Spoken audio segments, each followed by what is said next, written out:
This is Jay. This is Jay. Yeah. Go on, you dear. You may as well start. So, we start? Yeah, we started. Great. So, good evening, everybody. Shalom, Jai. It's great to have you with us, with Sun Moon family. And I see a lot of videos, your videos, and you speak about a lot of things, about the giant, about the tree, and about many things. The picture is so large, and um, and I know you write a book now, and it's very interesting. What are you going to write in your book? Because you touch so many stuff, and yeah, it's very interesting. Well, that's a great question.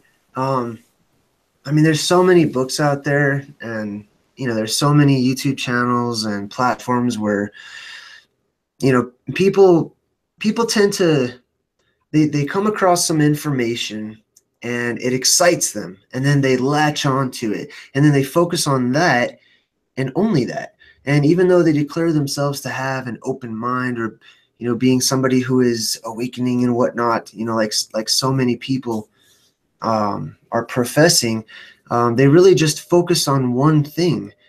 And while that's nice, for me, so much of the information I'm coming across, as I quote unquote wake up, I will do this, by the way, just so you know. So much of the information that I come across, I've learned different tools to weigh it out over the past few years. And although I do use my logical reasoning mind to think about the so-called facts of the matter or the topic, I also use my intuition. I also use my creative side. I like to balance it out with the possibilities and the implications and the things that I come across that hit home right here, and I go, wow, like there's something to that. I don't automatically jump on it and say, oh, that's 100% true. That's it. And there's nothing. That's the ultimate truth right there. And I'm focusing on that and changing my channel name. I'm going to talk about that and only that forever until I die. I listened to that truth, to that inner voice or that vibration, the part of it that resonates with me. Anything that doesn't, back when I was a little younger and more prideful and egotistical, anything that I didn't agree with, anything that I didn't know or side with in those times, I would vehemently oppose it. And I would take what I accepted to be as the truth, and that would be my weapon. Everything else, it was garbage, it was trash. But then as I continued my walk, I began to realize everything is truth. I mean, everything can only really be one of two things. It can either be truth, or it can all be lies. But then as I continued, I realized there are no such thing as lies. Not in the sense of a 100% lie. I came to understand, and I'm sorry, sometimes I ramble, so you guys can stop me if I do. But on my path, what's that? We're listening. Oh, on my path, for example, I started off. There was this one verse in the Bible, the Christian Bible, where it said, "What is truth?" Right? And there was another verse that talked about God. I'm paraphrasing now, but basically God is truth. And then I asked myself, well, what is God? Who is God? And then I started thinking about the definitions of what defines the concept of what we all refer to as God. And one of those things is that God is everywhere, all permeating, omnipresent, has to be everywhere, which means there can be no exception to that rule. There's no place God cannot be. And if God is truth, that means truth is also everywhere. That every single thing is comprised of truth. And so if that's true, that means there are no lies, and the things that we consider to be lies or contradictions really don't exist. It's simply us not understanding it. It's us on our polarity. It's us seeing things from a very biased perspective. And that really opened my mind. And then I ran into another verse. You know, this was when I was very much into studying the Bible vehemently. Another verse said that all things are working together for good, right? So there really is no evil. There really is no bad. It's all a part of this experience and what we find nearby to us and in relation to us, what we, within the clothing of different energies that we put on when we enter into this realm, what we consider to be most like us energetically, and the things that we do not consider to be like us.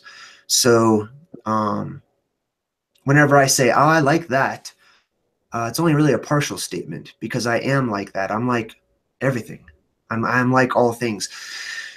And so going back to what I'll be talking about in my book is I don't really want to focus on, you know, a subject that I've just stumbled across and done some research on, and that's all I'm going to talk about is that one subject. What I'd like to do is what I am doing is I'm diving into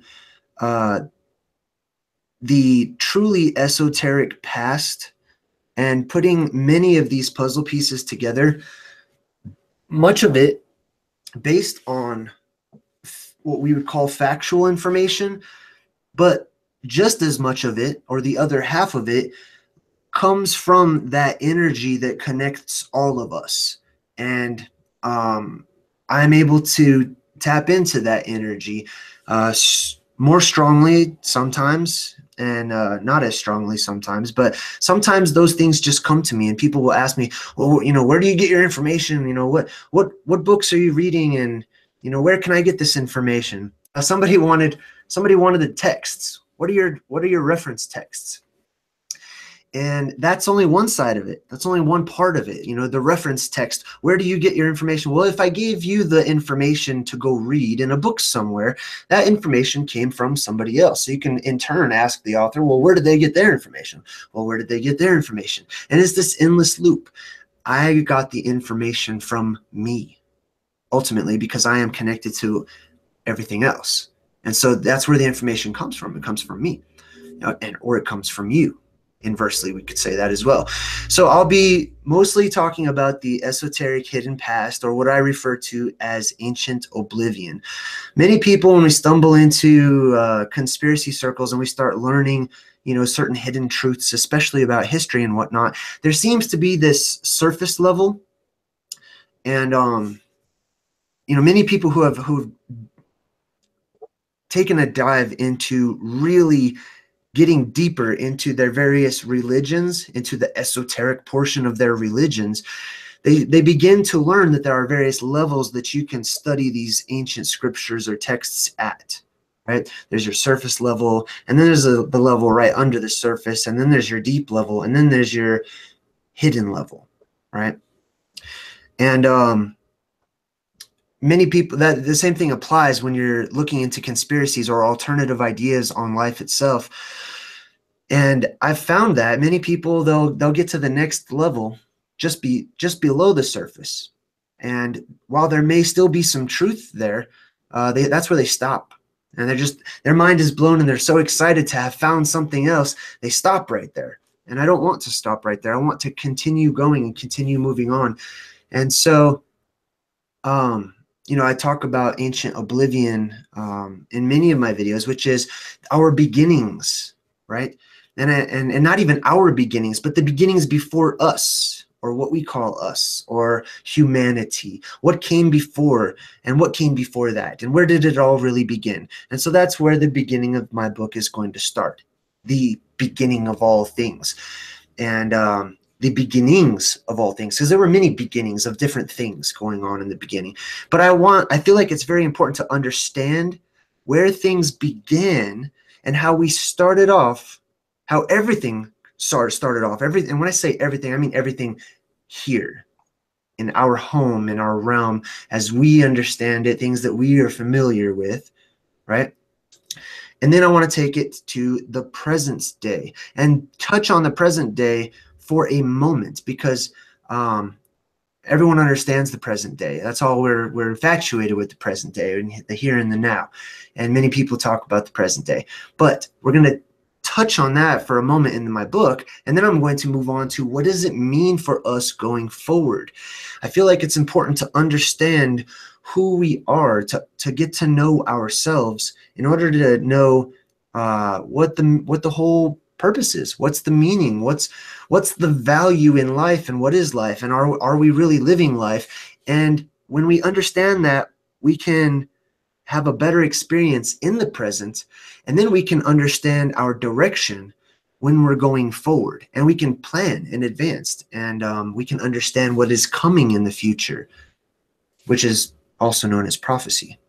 But those are the three main parts of my book that I'm going to be going into as far as time periods. And of course, I'm going to be discussing things like the Titans of old, and then, of course, the giants, or some people say the Nephilim or the fallen ones or whatnot. I refer to them as the elven beings, also known as our ancient gods of various religions and belief systems around the realm. And mud fossils, which brings us into the present. Everyone is familiar with the idea of mud fossils, right? You've come across it? Yeah. Yeah, the mud flood and all that. Yeah, the mud flood and all that, yeah. Yes, and so I'll be talking about that. I'm definitely going to have sections about energetic properties, also known as magic. I like to just use the word that we've been given for it. I like magic, but it's basically discussing energy and the manipulation of energy, which is what everyone... Abracadabra. Abracadabra, yes, excellent. So real quick, did you hear my breakdown on the word abracadabra? Not yet. Okay, well, you'll appreciate this. Abracadabra is a real word. Like I said, it comes from what we consider to be gibberish or garbage or not truth or things made up. There are not. I'm not sure if there are too many things that are truly made up. They all come from somewhere. Even if we just try to think of the most ridiculous concept that we possibly could, that we've never thought of before, those little pieces come from truth from somewhere. They're coming from what's known as the ether, or the information, the energy that is all-encompassing, that's around us and connects all of us together. We're constantly communicating. We realize that, we're all communicating right now because we're doing it on purpose, and we know where the avenues by which we're communicating and whatnot. But even if people were to just try their hardest to be truly creative and come up with something 100% original, it's not really original. Everything has always been, and it's always will be, and it's always there. All you have to do is just reach out and grab it. It's right there.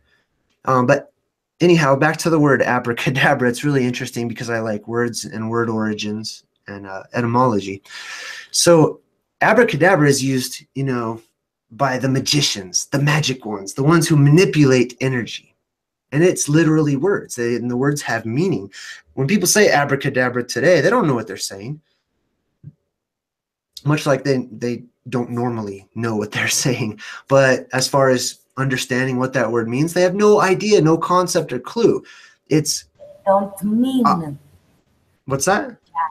Yeah, they don't mean what they say. They don't know, they don't mean what they say because they don't know the meaning of what they say. The meaning of abracadabra is which is like, it's an expression of like, oh, wow, or behold, essentially, right? And then bara is basically to create, right? And then ka or ka means to it's like a simile, or it's like the word like or as, like or as. So behold, create, bara, ka, or like or according to, and then dabara, which means words or speech or spells or whatnot.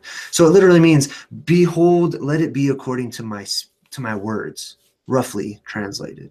Let it be, let it come to It pass sounds according to like what I'm saying. absolute gibberish, and it actually means something completely different. Yes, yes, At which is all. usually the case. Words. Just like Hocus Pocus. Have you guys heard the origin of Hocus Pocus? No, I'd like to, because your Abracadabra one I've never heard before, and that is very interesting. Yeah. Yeah, I love Hocus Pocus. Well, Hocus Pocus is, what we call whenever we refer to somebody doing cheap magic. Basically, it's Hocus Pocus. So in the Latin priests, or what people refer to as the pagan priests of old, they would go out in the sunlight. They would perform a ritual, and they would hold up bread or a cracker or whatnot. And in Latin, they would allow the rays of the sun to permeate the cracker, which was their god, quote unquote. This is how it's presented, that the sun was their god. And so the rays of the sun, or that which was given birth by the sun, right, enter into the cracker, and then they eat it. And we know this as communion in the Catholic Church today. And it has various forms as well. But the priests, they would gather around and they would speak Latin. Other people that didn't know Latin would listen to them, but they picked up on what they would say. They would say, "Hoc est corpus meum," "Hoc est corpus meum," which means "this is my body" in Latin. And so the "Hoc est corpus meum" turned into Hocus Pocus today, because they're transubstantiating something that's not alive, and they're turning it into something that is alive, basically. That kind of goes along with what I've been telling people in these chats, and that you don't know the words that you speak, because we spellbound and spellbind ourselves and each other daily, on a daily basis, nonstop, because we don't understand or comprehend the words that we're saying, even with just regular words broken down. I agree. And another thing is, the more people study and research and they continue on, the more they become very, excited about speaking in a different manner as well, right? Like the most popular one I always come across is when people say, "I understand." Now everyone says, "I overstand. I overstand that," and they're so excited. Yeah, And it's yeah. so it's almost cute. Watching humanity grow like children. They get so excited about something and want to use it all the time. And but the thing is it's still words.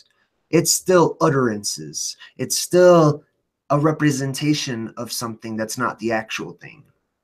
Which is why I believe that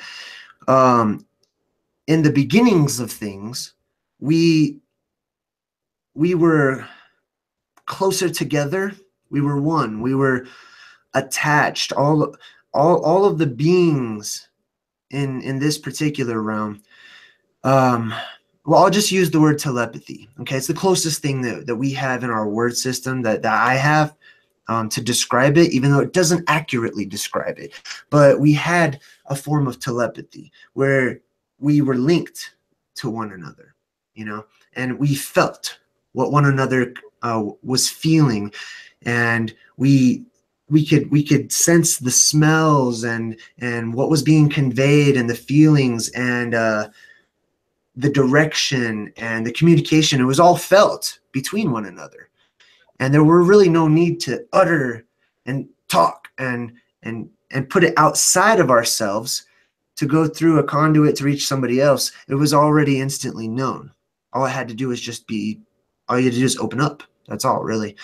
And so I feel like we live on this pendulum. Okay, one of the universal laws is the laws of cycle, and essentially everything happens over and over and over and over again, and it's cyclical.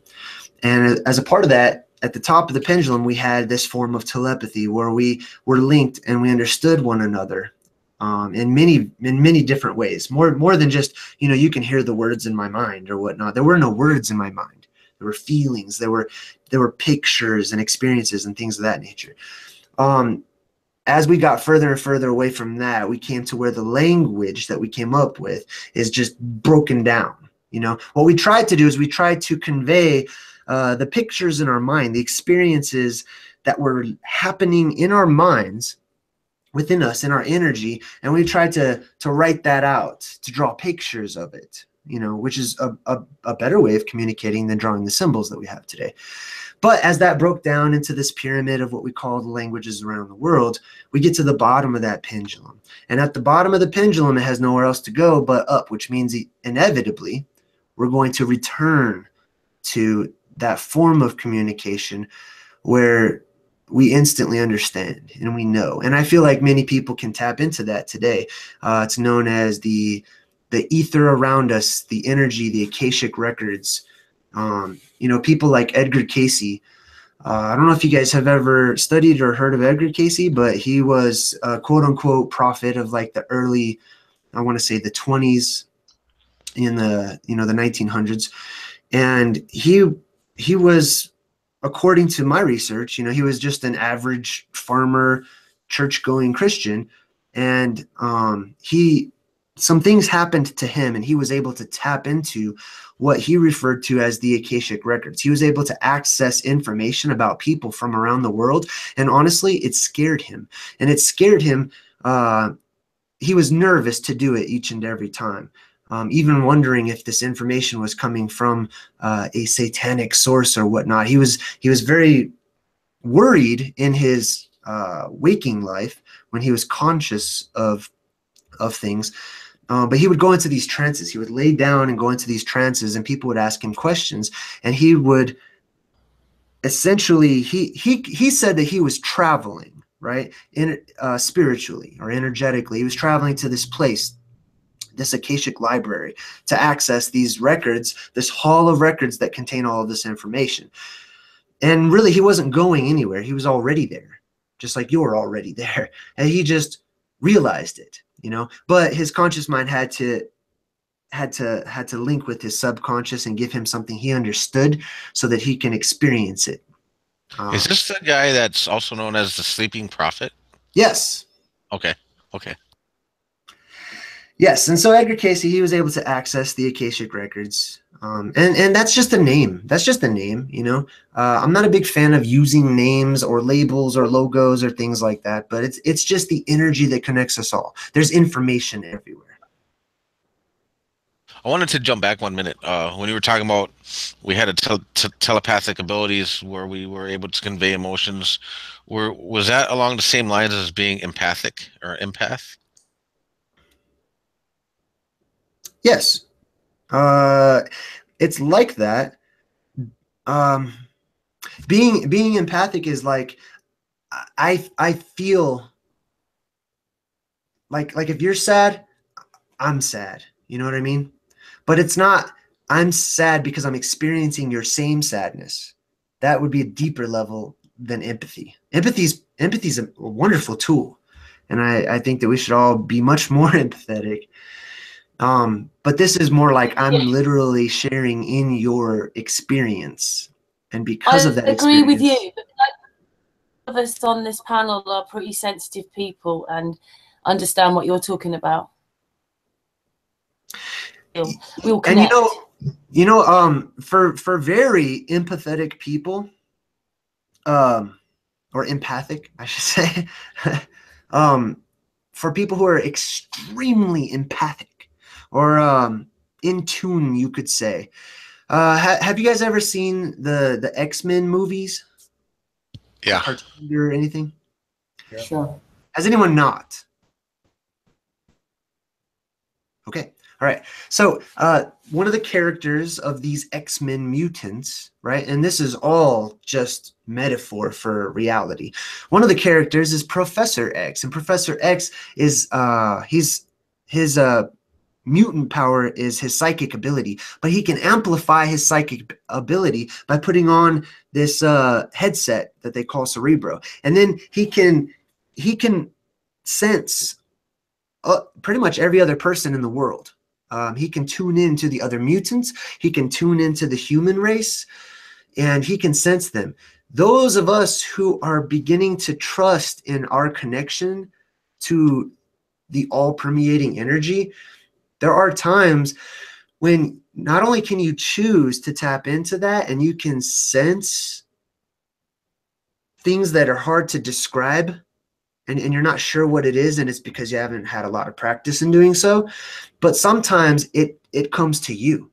Sometimes the beings of the world come to you energetically. It's a little hard to explain, but sometimes you can feel overwhelmed because all of a sudden you feel, I want to say you realize, but it's really you feel so many of the things that are around, and the connectedness with so many things. And sometimes it comes in the form of these waves of emotion. Sometimes it's very blissful and happy, and you're really connecting to all of those energies out there that are so supportive and loving and caring. But then sometimes it's like you're grief stricken, and you can feel the world is dissolving away and falling apart. You can feel that the pendulum is coming to its lowest point, and you can feel the hatred and the negative energies out there as well. And it almost makes you want to cry. You know, you just want to break down and cry for no reason whatsoever. People might not even realize it. Much of the time, many of us can become overwhelmed and we don't know what's wrong. You know, we're just sad. We're just depressed out of nowhere. And we just feel so bad. And it's like, we can't describe it, but this is what's going on. Subconsciously, your energy is so powerful. It's reaching out to the rest of the world, and you're feeling what's going on. And so we can be very, we wear our feelings on our sleeves, and we wear our emotions on our sleeves. And our emotions can be changed because we're so connected with those around us that we pick up on that energy. Our energy changes and fluctuates based on the energy that we are touching base with around us. Does that make sense? Oh yeah, makes sense, because I remember being younger, and I would talk about some of these things, these emotions and empathic, and I'd get told, "Oh, don't worry about it. It's nothing to worry about. You're overthinking." You know, so they, they're building walls in my mind. You know, we all build walls in our own mind to block all that stuff, and so we can't grow from there. Rather, we're blocked, and we have no windows or doors. The seats are open. Yeah, I wouldn't say that you're overthinking. You're expanding is really what it is. I mean, you're already everywhere. Your energy is already everywhere, but you have this point, what people refer to as a point of consciousness, right? And I mean, where are you in the body? You know, you guys can see me right now. Where am I? You know, am I just right here? And how big is it? Is it big? Is it a size that I can comprehend with my physical brain? You know, well, whatever is here is able to expand. We're taught to think that we're here. This is the limit of you. You know, your energy, what you define as you, cannot go outside of the boundaries of your physical body, your physical skin, which keeps locked in your soul or your energy or whatnot. But in reality, what it is you're expanding, and your energy actually is all around. You know, my energy is all around me in this sort of egg shape. Okay. It's a sort of blob of energy that goes around me, and that blob of energy, that egg, it fluctuates, it breathes, it goes in and out, and it can grow. It can get bigger and bigger. It can reach out, and that's why if someone's in your face, if somebody steps into your space and they're invading your space, you feel it energetically. You can close your eyes and you can be uncomfortable because you know someone is so close to you. Yeah, you do. Yeah. Absolutely. I've been able to find my way of seeing the expansion and the empathic, or maybe even the Akashic records, because I get information downloaded, but I can't find anywhere when I go to research it. So I'm like the sleeping prophet. Am I actually getting real knowledge, or am I just imagining? But I've come to where I started to live a living synchronicity, And there's a couple of things that have happened, including you here today on this panel. It took a few weeks and even a month for the circle to complete, but yeah, my life basically lives in synchronicity. I'm in a synchronistic lifestyle, and that's how I bring, or that's how I've learned to recognize these energies ebbing and flowing. Well, don't ever let anyone allow you to think or trick you into thinking that, oh, you think too much. You're overthinking this or that. When you experience synchronicities, when you experience the deja vu or anything that's out of the ordinary like that, that has you shaken, excited, shaken, like almost maybe even worried or whatnot, like is something surreal is happening to you, what's the word I'm looking for? Hold on to it. Yeah, try to experience it on a deeper level. Tap into it. Yes, allow it. Allow yourself to be in that moment and to experience it and to feel it out. You know, remember how it feels, because that's a part of this interesting game that we play called life, is the forgetting. We're so forgetful. We forget something. I mean, so many times when I'm just on the verge of falling asleep, I come up with the most amazing, interesting thoughts and ideas and theories about things. And unfortunately, many of the times I'm just being too lazy or too tired to just get up out of bed and go write it down or whatnot. But I think to myself, man, this is great, but I know I'm about to drift off. And I know that that veil of forgetfulness is going to wrap over me once again in the morning. And I won't be as excited or as, you know, I'll have this like distant memory of it, but I'm not going to be like in that moment once again. You know, hold on to it. What I always do is have a writing pad near my bed. When I remember something, I have a pen and a writing pad and I write it down. And sometimes I write it down and I don't remember it the next day and I wrote something. Then I think, oh, was I thinking that at the moment? Oh, and then I start remembering what I was thinking. So sometimes I only use a couple of words, but that are basically about what I experience. So I experience a sensational feeling. I was thinking about that certain person, or as I was experiencing something from a person I'd never seen in my life, with visualization, everything with it. And then I write it down. Because sometimes you experience often, if it is important for you, you will experience it again later on. And sometimes it's almost like a movie in certain parts. Yep. And then because you write it down, you remember it. And then you thought, oh, that part was that feeling. Now I'm on the second level, feeling a different stage of that process. And that's how it goes with me. I don't know if it's for everybody the same way, but I always experience things in parts. Oh, I've always just a small part that I can digest easily, and then another part that I can digest easily, and then another part. So it comes in parts of a puzzle, and then I put that puzzle together, and then I see the whole picture. But if I don't write it down, sometimes I forget certain things. That's why I start writing it down a couple of years ago. And therefore I can see the whole thing. Right. Yeah. I've learned, and I hate to say it this way, but doing LSD, I learned that when I was up, you know, for the day, and I was learning all this stuff and getting all this information, when I were to come down off my trip and go to sleep, and then I would wake up, I would forget everything that I learned. And so then I started saying, well, I'll start staying up for, you know, the duration, which would be like 2 or 3 days. And then I got to where I'd stay up for 5 days, then 10 days, and then I'd go for 15. And over time, I ended up going on 30. And so I know what you say when you go to sleep and you are gonna you're having these thoughts and these ideas and this information incoming.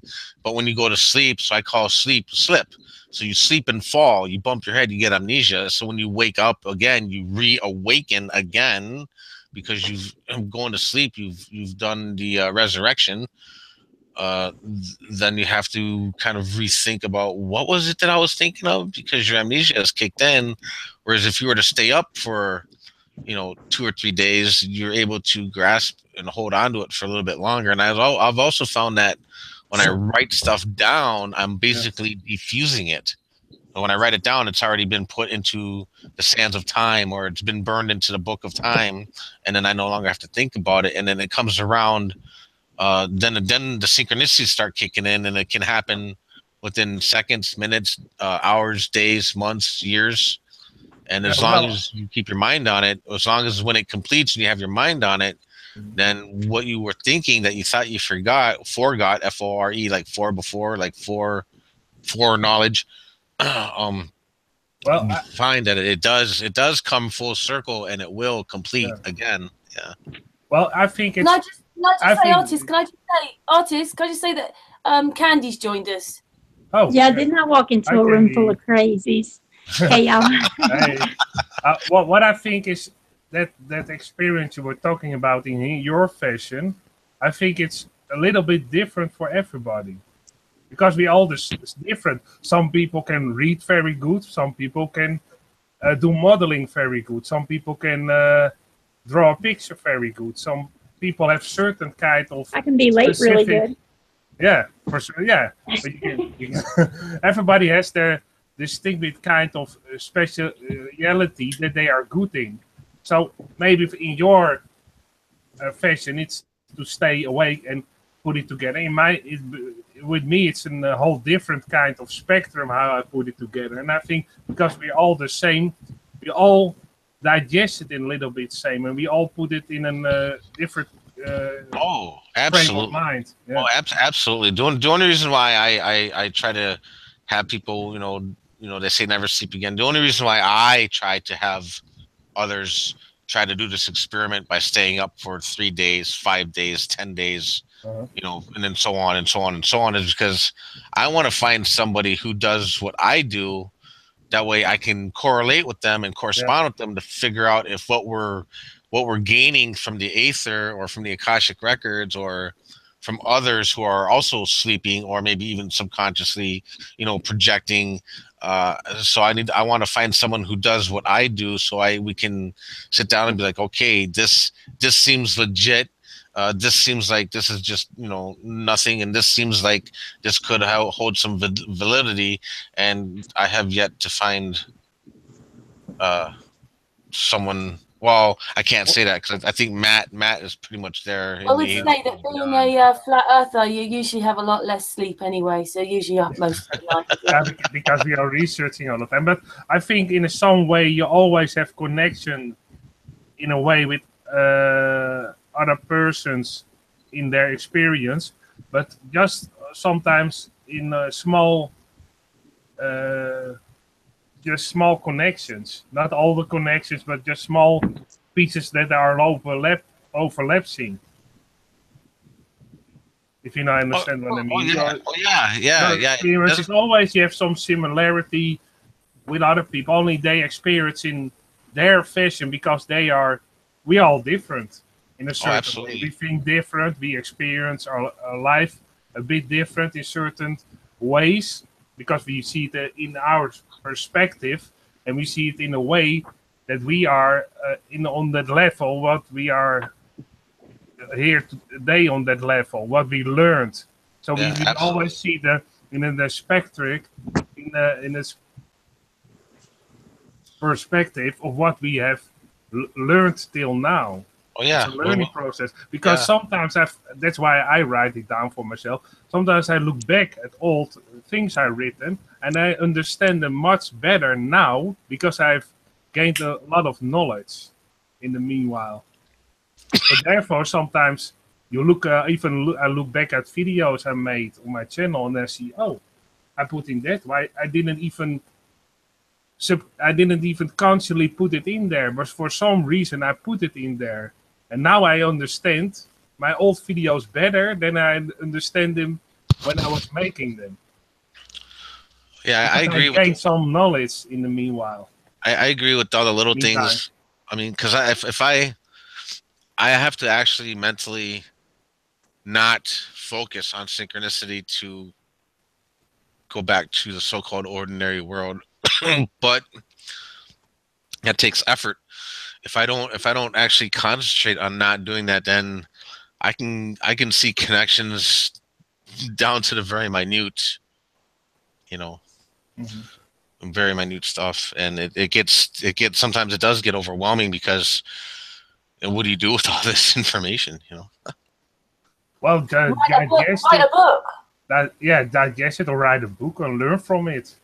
Every experience, good, Anyway. bad, you can learn from it and gain some knowledge from. Even a very bad experience, you can get a lot of knowledge from it that you can use later on in your life. That's the whole path that I am going. I learn certain things from these hangouts and what Jay was talking about. Some things I didn't really understand that he explained it in his fashion in a great way. So thank you for that, Jay. You helped me understand better certain things as before. So, yeah. So, Jay,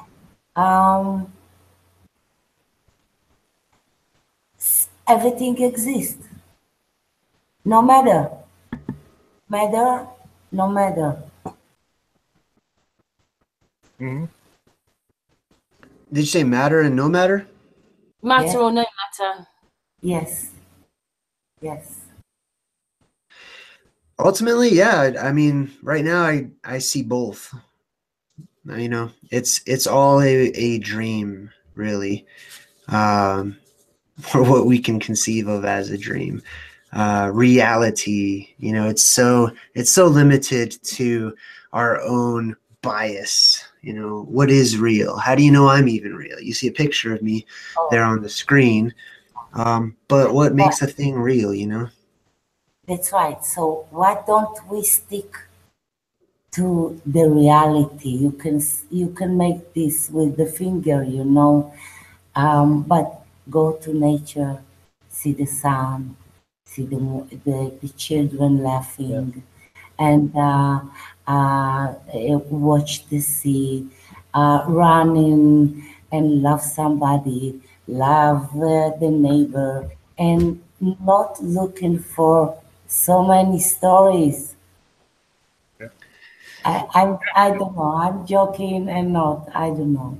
Yeah. No, you're right, because what I do, and I talked about this in a hangout couple of times. Maybe Jay didn't hear it, and maybe some other people didn't hear it. What I always do is 2 times a week, if I get the chance more, but 2 times a week, I go to the forest and basically earth myself. Take off my shoes, take off my socks, stand on my feet on the soil, on the ground, and meditate. And then you can feel the energy of all your surroundings, and if you meditate a bit longer, you can feel the energy of the whole earth, basically, and can feel the heartbeat of the earth.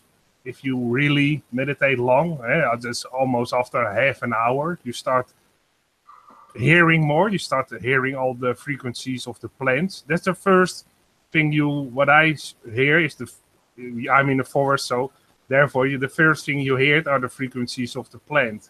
Yeah, you're talking on something that I came across recently because I'm trying to do mushroom farming, and they're talking. I came across something else while looking into this stuff, and it was talking about the intelligent network of mycelium. And I started to realize then that when you're on the ground and you're grounded with your bare feet, are we in contact with the mycelium of the the underground network of intelligence? Who knows? It could be. You're connected. It's full of with the negative earth. ions, and we definitely need them. We need the negative ions in the ground. Do you do that kind of thing, then, Jay? Do you take your shoes off and feet on the ground and? A sun gaze, for instance. No, I don't. No, I'm just being honest. Nice and So here's the thing. I encourage everybody, because some people sun gaze and they say, "Oh, I don't want to get very late in the evening, or I don't want to get very early up." You can also moon gaze. You can. You can. See, that's the beautiful statement. You can do that. You can not You can do choose that. it. You can do either one. And that's what it's, on my path, that's what it's all about, is experience. You see, we can talk about very lovely and wonderful things, which I'm very much in support of, as far as getting to know ourselves and grounding and expanding and becoming better people and whatnot. But what about the reverse? What about not? What about becoming fat and lazy and angry and resentful and living in a loop and not snapping out of it? What about just being one of the lemmings of the world? Isn't that also wonderful? It's absolutely. It is part of the system, but if it's wonderful, that's that we can have a discussion about that. Of course, there are people who don't know any better most of the time, who live that lifestyle, and that's why it's good that you have people like us that can point in a direction. If they follow that is their choice. But I experience, when I eat healthy, I'm a vegan for almost 43 years now, and I've seen other people turn vegan, and they improve their life. You maybe know Vegan Warrior. He's now on the name. I think 90 pounds with eating vegan and bettering his lifestyle, and he's Very a happier wonderful. person for that. So here's how I see many of those types of subjects, right? When it comes to doing the ritual or the physical in order to gain a better energetic or spiritual experience, there are tools like that out there that we can use as a conduit to become stronger or healthier or whatever it may be. But I also have this mindset that, for example, if let's talk about taking off your shoes and grounding. And don't get me wrong, I'm not in any way saying don't do it or it's bad or anything of that nature, right? And I would do it too as well. I like the feeling of, standing in the grass with my own feet and whatnot. But as far as allowing the experience to help me to grow, yes. But there's another thing. Things like that can be bypassed. They can be skipped over by simply understanding you are the ground. You already won me with it. You are representing that. From what my comprehension is of things, you are representing that bypass or skip, but it's not really a bypass or skip. It's just a different way of grounding, and you are representing that to me right now by holding a physical representation of your chi or energy, the ball that you're holding in your hand. Yeah. To me, that is your ground. Yeah, for everybody, it's in a different fashion. Some people have to take a certain step for it. Some people can skip indeed certain steps. And you can skip it, or you can already experience it. You can be one with it. For example, let's talk about meditation, right? There, some of us, we have different levels of meditation. Many of us who are a little more in the awakened arenas, we would all agree meditation's a good thing, but you can be an experienced and practiced person who meditates. You can go into your room, you can cross your legs, you can have all the candles and smells and everything and have that peace, and you can veer off into your various directions and you can meditate in that way. But then there are those who can interact, those who can walk amongst you and seem to be functioning normally, and they're still meditating. They're still in their inner rooms, and they're still at one with things. And for example, I haven't really brought this up in a while, but there was the time whenever I was really vehemently talking about the blood over intent community and those who were trying to get me to, cut myself open and bleed write a message out to the universe and whatnot. And while I get it and understand why they're doing what they're doing, what many of those people who left comments on my channel and whatnot, what they didn't seem to grasp is I'm already one with those things. You know, they're trying to get to a place. I'm already at that place. I'm already there, you know, and I'm content with being there and being here at the same time. Yeah. Yeah, that's great. Indeed. And yeah, you explained it in a great fashion.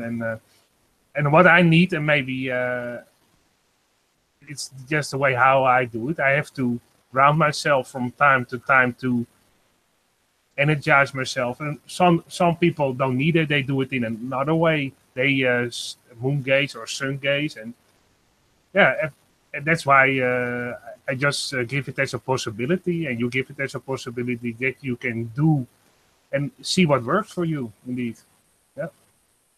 Yes, and so whenever I get a lot of suggestions, you know, from many people, and there's, Jay, you should do this. Jay, you need to do this. You need to check this out. You need to do this. You need to change your life in this way and this that. I can. No, I reckon, Jay, it has always been with you since you were a child. Anyway, you just understand what it is now.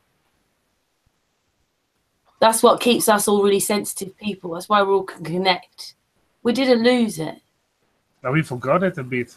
That's because when you explain this bit about what this connection thing we've got, that's exactly how I would have explained it myself. That's what I felt from a child up. There was this connection thing we were in.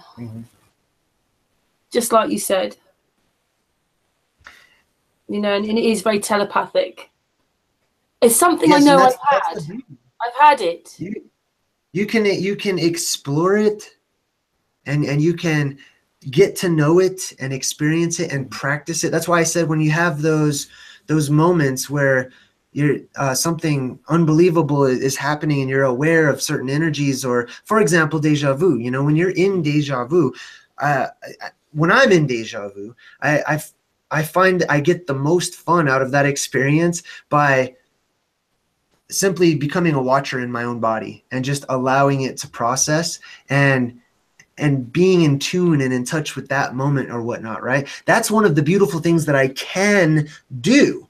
But another beautiful thing that I can do is I cannot. I can take it for granted. I could say, oh, deja vu, whatever, you know, and I can, that's one of the things that many people, those who are coming out of our preconceived ideas, that our conditioning that we've been given to us, is we take some of those things with us, and some of those things we take with us is our own bias. You know, for example, I'll give you an example. In the flat earth community, right? So many flat earthers they believed in this spinning, tilting, wobbling, flying ball, and then they broke free of that somehow, and they're like, oh, it's flat. But then they turn around and condemn those who are still on a similar path as the one that they were just on, instead of saying that's beautiful too. I love you and your path, and I'm excited that you're on your journey. You know, whether or not people are believing in a spinning ball, or they believe in the Quran or the Bible, or they're satanic, or they're Christian, or they're good people or evil people, and this all is the wonderful thing about our characters, this game that we choose to play. You can enjoy or not enjoy whatever you like. Yep. You can explore or not explore. You can gain knowledge or be ignorant of whatever you'd like to on this path.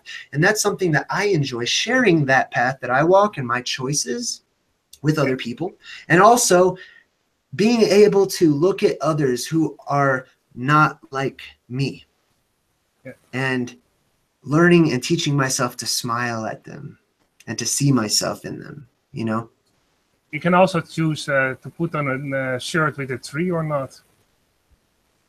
Because you have to say that again? You can also choose to have a shirt on with a tree on it or not. Like you have now. You have a shirt with a tree on it. Yes, purposeful. He's noticed. Yeah, I always noticed. I'm a graphic designer, so I noticed all those kinds of things. Stop analyzing me. Stop it. That's my job. I was a book printer for many years. So I'm trained in seeing details, because I was a book printer for 10 years. So I'm trained to see details on the printing work. So that's I always look at a certain. I look at differently I've trained to because of my education and also my mindset a bit. I first see the details and then I see the whole picture. So I first saw your tree on your shirt, then I saw your headphones, then I saw your face, and then the rest. That's how I see things. When I go into a room, I see first almost all the details, the chairs, the table, the lamp, and then I build the whole room as a picture. Thanks for it's that. Very fast. It's a couple of seconds. But... Candy, is Candy there? I'm here. I was about to say, I wish you guys could have heard the conversation that I had yesterday in Discord, because everything, almost word for word, what Jay just said, that's what I said. Like all this war and the arguing, and you're not like me, so I can't be like with you, hang around with you, talk to you. That is so crazy. Like, especially if you're a Christian, you're supposed to be like an example for what you are teaching people. So you should be people should look at you and say, oh, well, maybe that's a good thing. Maybe I want to be like that. They seem happy. They're nice. I don't understand the whole condemning people for not being like you thing. No matter what it is, no matter what situation, flat earth, round earth, Christian, Buddhist, I don't care what it is. It's everybody's a person. Yeah. And everybody has their own mind to do whatever they want to do with it, whatever faith that they choose or path they want to take. It doesn't affect your relationship with them. I mean, unless you're going to get married, then that's another story. But I think it's more like, I don't know if it's really a conscious thought or more of a deep inner attraction or not attraction. It's about resonance. So like a magnet will always attract the opposite, you know, how and push against its no, that's not a very good example, is it? But I think it's more. You can say like that though. It is a frequency. You're losing me. Indeed. I think it's more like a resonating frequency that if you're not resonating with somebody, it doesn't mean that you should condemn them or not get along with them. It just means that it's not part of the flow that you're in. Are you the direct current, or are you the alternating current, and which way are you flowing and which way are they flowing? And so if everybody were to get together and, you know, separate, and I'm going to say this in a bad way and I don't mean to, but if everybody were to separate out and find who and what and with they resonate with,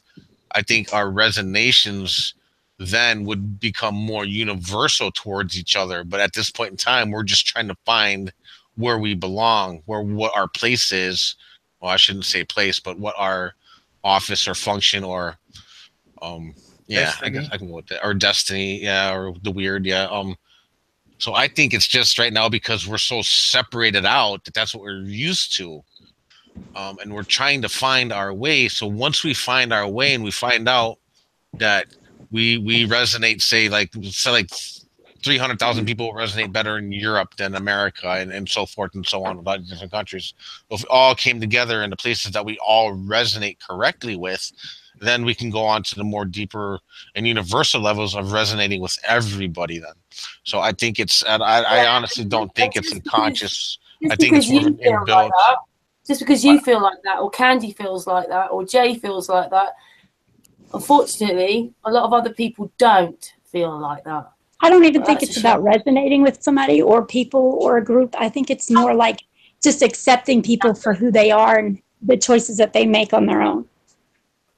Well, maybe I think it's both, resonating and accepting, and circle. Oh yeah, I agree, Candy. I definitely agree. I just didn't want to say those words because then it sounds more like, I mean, to me. I mean, I get what you're saying, because there is, I mean, not like cliquey type thing. I guess, really, for lack of better words, you find a clique that you click with. You find your own community. You know what I mean? But that was just a different path of what I was saying.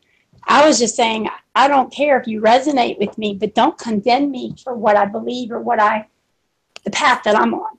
I Oh yeah, absolutely agree. Yeah, yeah, absolutely. Yeah, there's no point No. for condemnation. Yeah, absolutely. And I didn't mean that personally. I mean anybody. Like, Yeah, Yeah, yeah. that's right. Always have a discussion with people, even though if you don't agree with their lifestyle, you can even learn things from certain people you don't agree with.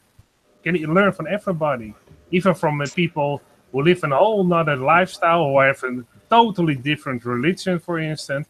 You can still learn some aspects that you didn't know or never thought about that can even help you in your life or see it in another other perspective. So indeed, Well, absolutely. That's that's Artist, why that's why I love synchronicity so much, because it does come down to these minute things about you can learn from everything around you, whether yeah. you resonate with the person or not, or everything with synchronicity has no boundaries, excuse me, guys. We don't have Jai for a long time. So, I was going to get back to. I wanted to say a yeah. few things to him. Yeah, because we don't have Jay very often. Yeah, your channel is full of so many things. A few weeks ago, I came across your Eclipse one. I love that one. Remind me which one that was. Oh, didn't you have one with an eclipse on it? I don't think so. Going through some of your posts anyway. Do you want to explain a bit about frog in a pot? Oh yeah, I remember that. Okay, so it's probably an older video. I have hundreds on there, and sometimes I forget some of the ones, which is too bad, really, because before I try to make my channel a little bit more pleasing to the various audiences that are out there, because there's so many ways to reach out to other people. So many places you can leave breadcrumbs for people to pick up. And some of my older videos are some of my favorite ones where I just spoke, with no green screen or pictures or sound effects or anything, and I just talked with you what was on my mind as a person.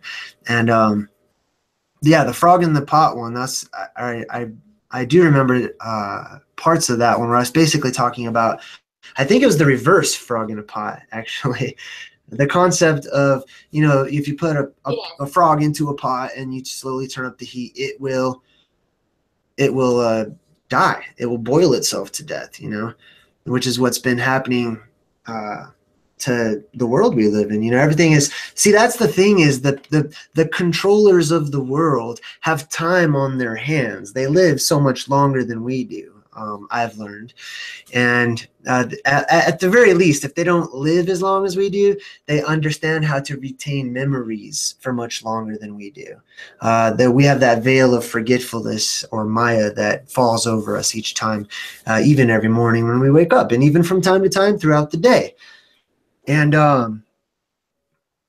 anyhow, they have time on their side. And so because they have time on their side, they have all of that time to plan. They have a lot of patience, Humanity is babies, comparatively speaking. They're children. We don't really have the time. We're rushed into trying to mature, and that's one of the wonderful things about us is our energy being babies. Now it's so often just placed into whatever, that energy is just put into so many other things. But can you imagine being and living for thousands of years, compared to our minuscule 100, maybe?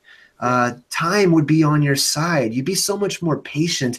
You'd be more willing to listen and to allow things to permeate within you, and you can plan things out in the future, and we would carry ourselves, hopefully, more maturely, and be more understanding about things, and be slower to talk and quicker to listen and to experience and to see things everywhere. But time is definitely on their side, and so they have used time as a weapon against us. Time and knowledge, of course.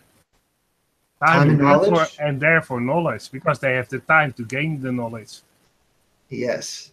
and then lie to us with it. Yes, and that's one of the wonderful things about humanity is, although because I see things happening shortly into the future, the powers that be, or whatever you'd like to call them, the people who are in charge and whatnot, they have been patient in a crafty way for so long, right? And they're used to that. They're used to being patient and allowing things to happen according to their time. But humanity has this wonderful aspect about it where it's impetuous and it will just act on impulse, and we're full of emotion and passion and whatever, and we can just blow up. Like humanity will just blow up and act on impulse all at one time. And I'm not just talking about like war or violence or whatever, but we all can just snap out of it. We could do things all at one time, and we rush into it with this just balancing rush of emotion and energy, just smashing into that steady timeline of patience, and it all comes together, and then it's going to all come together. I look forward to that. Okay, so what else were you wondering about? Maybe videos or things that I've done, or topics or channels or whatnot? Yeah, you make a beautiful presentation. You present a beautiful picture in your video, and I was thinking maybe you are going to do this tonight. Present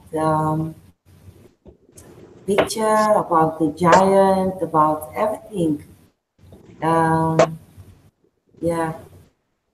Those are the implications. Like I was saying at the beginning, when we come across something and we learn it, then we must wonder about the implications, especially when it hits home and you're like, wow, that resonates with me. I understand. I understand, overstand, whatever. I know this. I'm intimate with that particular thing. What are now the implications so I can allow that thing to grow? So it's not limited to this one point, but this one point expands and grows. What are the implications? For example, people come across the flat Earth. I say this a lot. Oh, the Earth is flat. Oh, it's flat. Oh my God, I'm gonna talk about the flat Earth forever. Here's all the reasons why the Earth is flat. Here's the flatness of the Earth. It's flat. It's flat. It's flat. Yes. Okay. Good. What happened? How did it come to be? What are the implications of it being flat? It takes you into other avenues, and it's not just flat Earth theory. It can be the Nephilim or the giants, or magic or energy or history, whatever it may be. When we learn something, when we come across something, study it and move out slightly from where it is and look at the implications, look at the other things that it affects and has an effect on, because ultimately, like I said, these are all little puzzle pieces all over the place that are interconnected, and if you can find the next puzzle piece that fits that one, you can build a bigger picture. It seems to be slow going to me personally when I find a puzzle piece over here, and then I go, oh, look at that puzzle piece, and then I go find one over here, and then I take my eyes off of this one and I'm looking over here, and they're two seemingly, in my mind, unrelated conspiracies, ideas, alternative theories, or whatnot. They're unrelated. Or we can find one and we can start looking around for the matching piece and start looking for the other matching piece. And we start looking for the correlation, and we see how they're connected to the things around them. What are the implications of those particular pieces? We find other pieces. We start making the puzzle much bigger. We can see the bigger picture. Yeah, that's exactly how I would explain it with Sun and Moon, with the people that come to the group, to the researchers, that everyone's doing their bit, but in that bit that they're doing, it overlaps with that person and that person and that person. It all becomes this puzzle. That's what I've always said about this group. Oh, indeed. You're saying the same. Yeah, and it's great that he actually also says puzzle pieces. That's also the way I express it often. Like we all have puzzle pieces, and in this hangout we can put those puzzle pieces together and find more puzzle pieces. Yeah, today I was thinking about how I was thinking of making a little video about you before it went on, but I was thinking I just didn't know where to start because you covered so many different things. Hey, Jay, you remember that picture I sent you like a year ago after you did that video about the age of Kronos? The picture? Yeah, where my pupils were star-shaped. Oh, yeah. I thought about you the other day. I was looking for a picture in my Google Photos, and I found it, and I sent it to somebody. I could not convince them that it was not Photoshop. No. They didn't believe me for nothing. You know, it's really interesting. There was actually a Doctor Who episode I watched recently where one of the characters had star-shaped pupil in her eye. It was really interesting. Yeah. No, you guys, I wasn't just soliciting pictures to Jay. It wasn't like that. Well, something that I have also noticed, as well, is everyone wants you to be on their team, right? I'm not on anyone's team. I'm not on your team. I'm not on the Sun and Moon team. I'm not on, any of the famous people's teams or whatnot. So many people have this concept of teams and sides, and they want you or me to be on their side, because it makes them feel much more secure about the side that they've chosen. There are no sides. I'm not on a side. I used to be on sides. I used to be very much into sports and competition and being against and this and that, but I don't see that anymore. I put an announcement on my page, hey, I'm going to be on the Sun and Moon group chat and whatnot, and some people left comments, beware, watch out. I don't know, Jay. I just don't know. I liked you until you had said that. Well, we are basically a research group, and we invite all kinds of people who do great research and have a certain perspective. Yeah, and Sun and Moon doesn't own anybody. Everybody comes here because they want to come. Yeah. Yeah. Okay. And if you don't want to come, feel free. Start or control. It's just, I set the hang-ups up and you don't have to be rule. I'm sure people have feelings about it, but it doesn't have to be this particular group. It can be anything. I'm just using it as an example. For example, I'm friends with ODD. And he does a lot of good flat Earth research and whatnot. And that people, when people get to know you a little more and they get to know pieces about you, they're so easily disappointed. Whenever they see, oh, you spoke with this person, you interacted with this person or whatnot.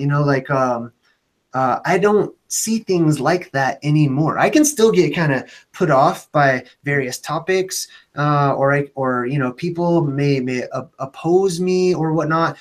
For example, I'll give you two examples. One is one that has already happened. I was going back and forth with Quasi-Luminous on his channel for a time, which is no longer. But he was sort of seen as my sort of arch enemy, like this guy was my opposite, or this guy was my enemy, my arch enemy or whatnot. He was the protagonist to my antagonist and vice versa. And while he and I had different concepts, different ideas and whatnot, it doesn't mean that because I was on his channel, or actually he was on my channel, it doesn't mean that people they're too apt to associate. I like to say something about this.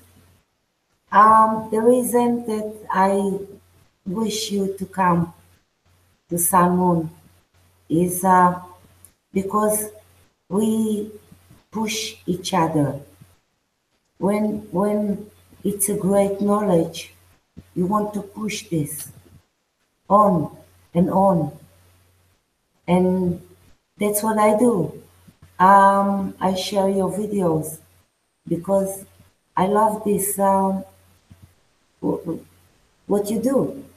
So I want more people will listen to you, yeah, and you gave him know you. And not because that you are going to be in this family, like you said. I didn't think about this. No. You want to give him a platform so he can express yeah, himself. yeah, and the book that you and the idea that will come. You see, Indeed.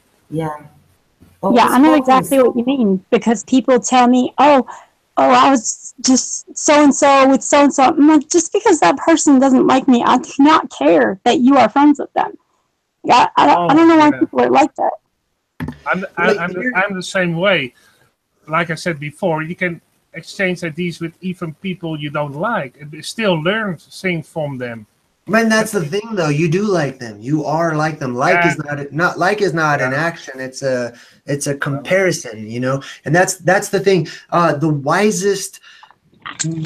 wisest beings who have ever lived spent much of their time with what are known as their enemies. Yeah. You know, their arch enemies. They spent time in their presence because they're sharpening one another, and you get this.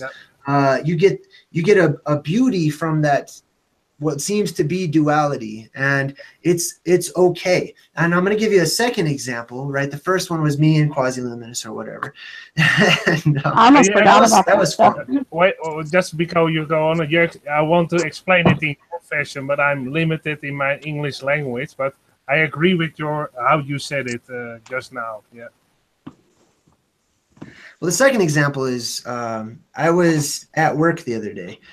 Well, yesterday actually, and I get so energetic. It's like I catch on fire sometimes. I get so passionate, and I love it. I do. I love it. I'm glad that I get so passionate, even if it's misdirected passion at many of the times, right?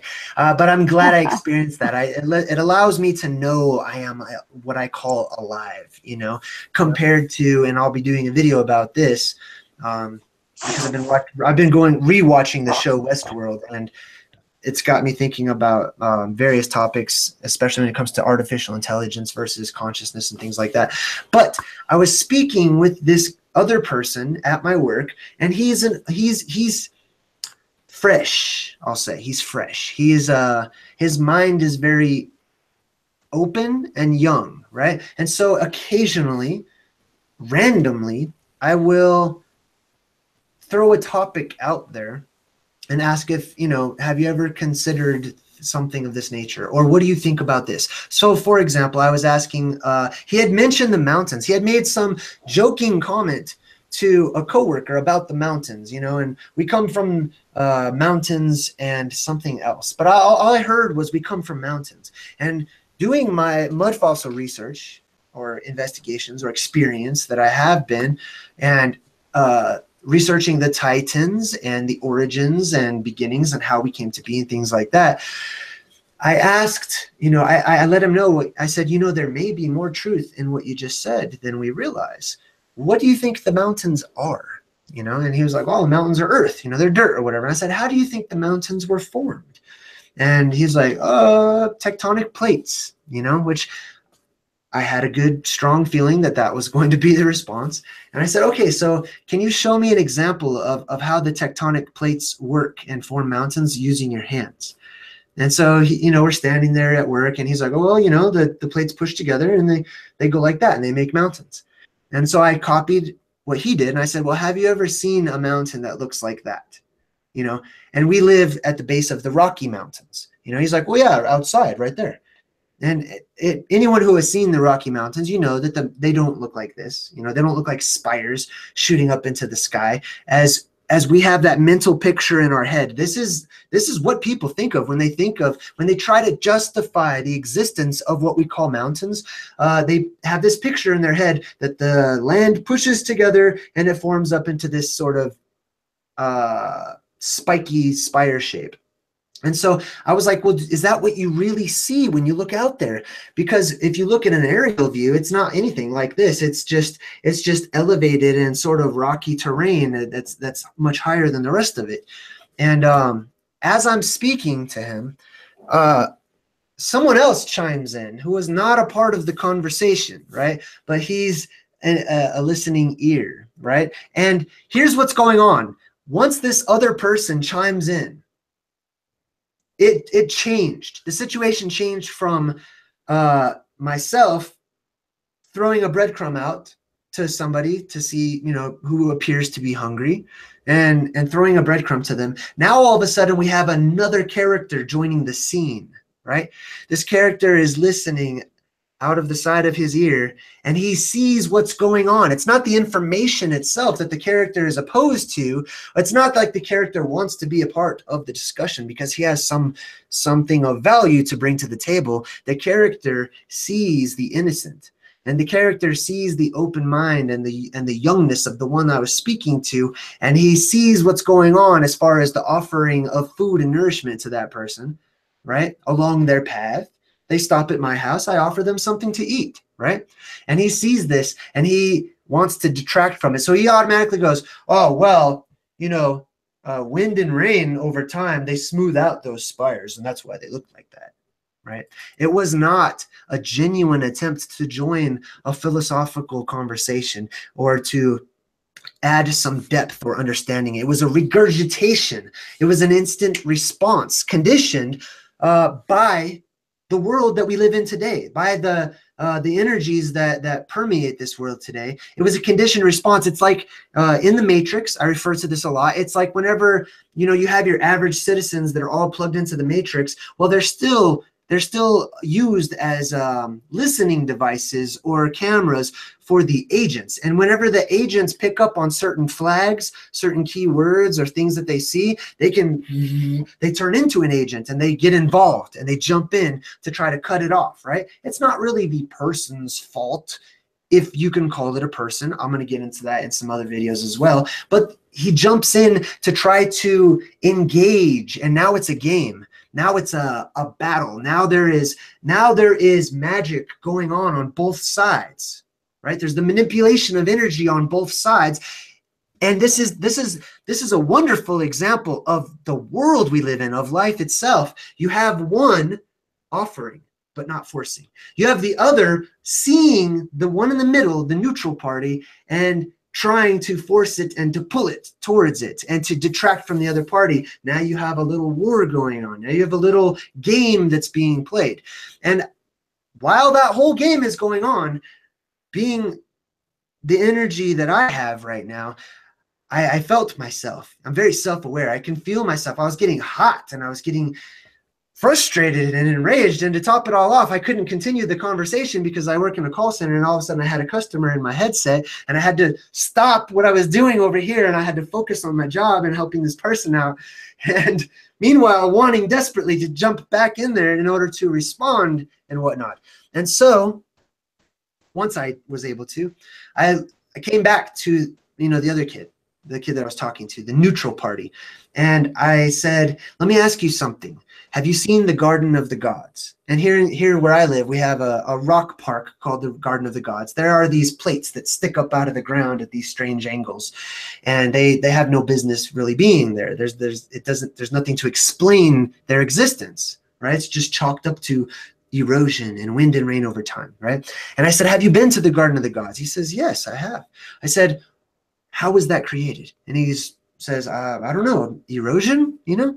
And I said, yes, but I want you to mentally put yourself there now. Remember what it was like when you were at the Garden of the Gods. When you looked around you, didn't you see the surrounding rolling hills? And he says, yes.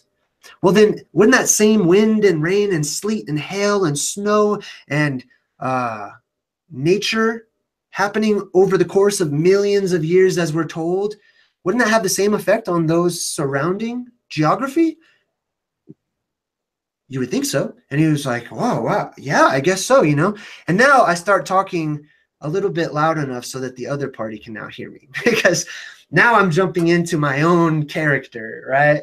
I am now JayDreamerZ, enraged and inflamed, you know, that and it's not him. It was not that individual. It was the world that individual represents. It was the world around me. It was the energy around me, and my strongest desire to change it and to watch it change and to watch it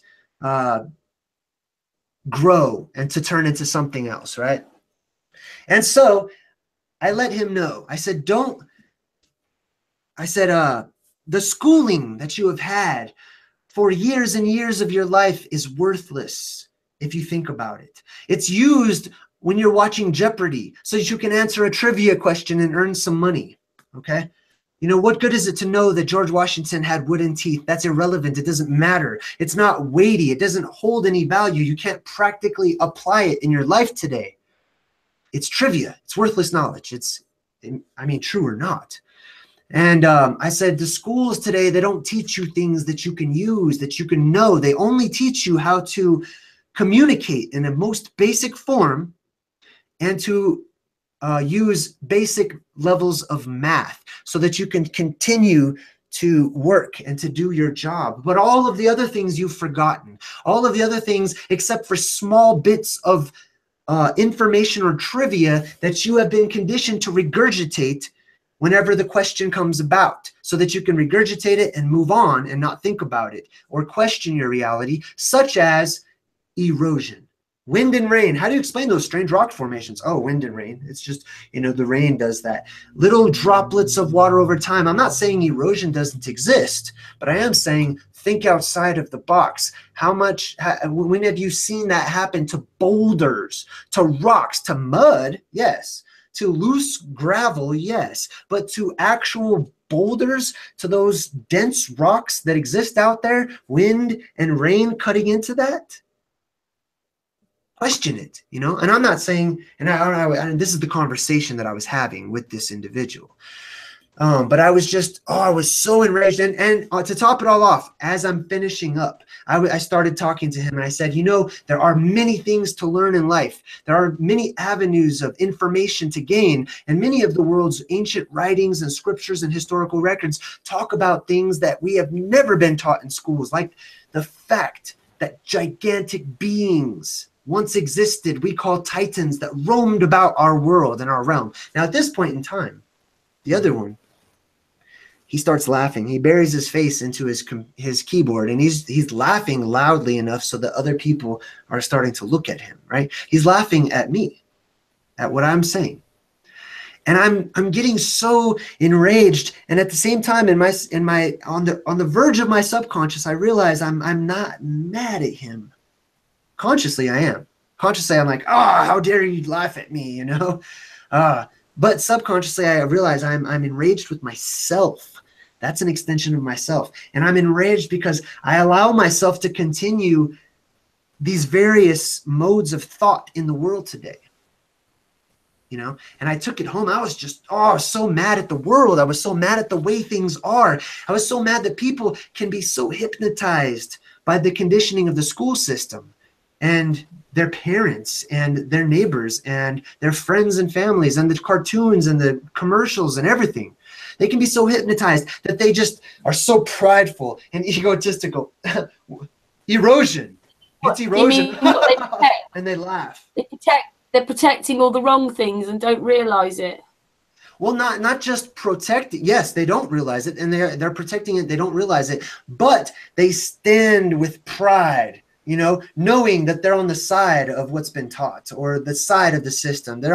They've received the documentation from the Wizard of Oz, and they've been approved going through the system and whatnot, which is really interesting to me because I've been through that system. I have people on, you know, leaving comments all day long like, this is what happens, you know, this is what happens when you don't graduate high school, you know? Oh, yeah. Like, you don't even, I did graduate high school. It's not something I'm proud of, though. So my retort to you isn't going to be, oh, yeah, I did graduate high school, so take that with honors. And I was in advanced classes. So that's nothing for me to brag about, you know? So they're already taking the wrong avenue and approach. They just don't understand. They don't share in that experience. But anyhow, my whole point to that was that they don't understand and understand.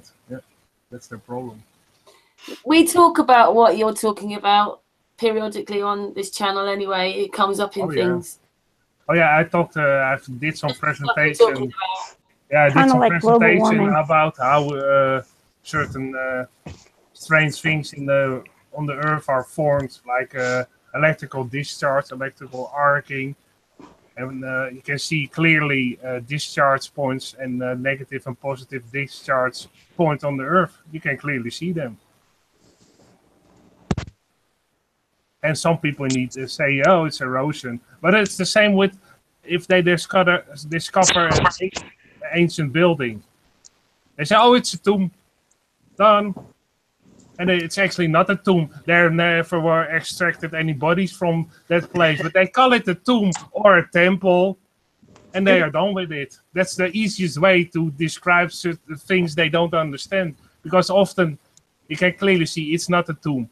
It's not a temple. It could be a temple, of course, but they give that name to it just to, it's easier. And everybody believes it, but they count on it that you don't do research. So they can say, oh, it's a temple, and everybody thinks, oh, yeah, that's right. Yes, exactly. They want to know where do you get your information from? I get it from myself. You know, it's one of these days after I write my book, somebody may say, where'd you get what are your references? Oh, I referenced JayDreamerZ. You know, or where'd he get that from? He didn't get it from anywhere. And that's what I love about talking about the implications of things. You get so far off, seemingly off topic, right? You're so far away from the actual subject that when people hear you speaking about it, even though you have an alternative idea on the core, they don't know how to come against it. They don't know how to troll against it. Let me give you a good example. I talk about the elves in my videos, right? I can tell you the earth is flat and trolls will appear out of the woodworks, right? People are like, oh, that's ridiculous. Science, you need to science and you need to this and that and research and Neil deGrasse Tyson, right? But if I talk about elves as being real, they don't even know how to respond to that. It is so it is so far out from the core that they're like they don't even want to devote the energy to it, because here's the thing. If I say the earth is flat, there's an element of reality there, and so they fight that element of reality. And they go, oh, I'm opposed to that. If I talk about elves are real, goblins are real, elves are real, trolls are real, you know, that's so far outside of any type of, it's too far removed from any connection they have to the core that they can't even argue. They can't even say anything like, this is what happens when you don't graduate high school, you know? Because that wouldn't even make sense to say that, you know. They don't know how to come against it and come across it. So maybe, you know, maybe one of the tools I may be employing is starting as far out as I can and then working my way back in. But inevitably, the closer you get to someone else's core, right, there's solidity where they stand on, then they'll be able to interact because they can now see you. If I talk about the elven race, people are so far gone that like they think of the elf on the shelf, the Keebler elves, Dungeons and Dragons. It's too ridiculous for them to comment on. Yeah. But meanwhile, over here where I am, there is I have my own core over here, right?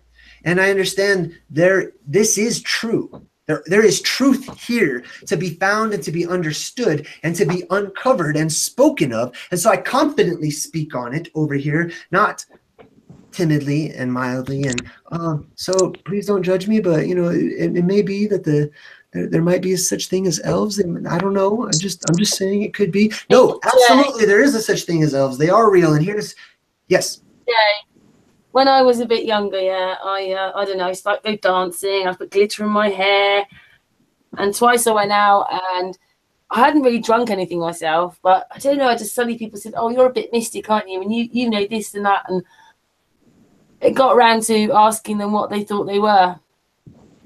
You know, are you an angel? Are you a gnome? Are you a giant? Are you an elf, a fairy? And those people, they knew what they were.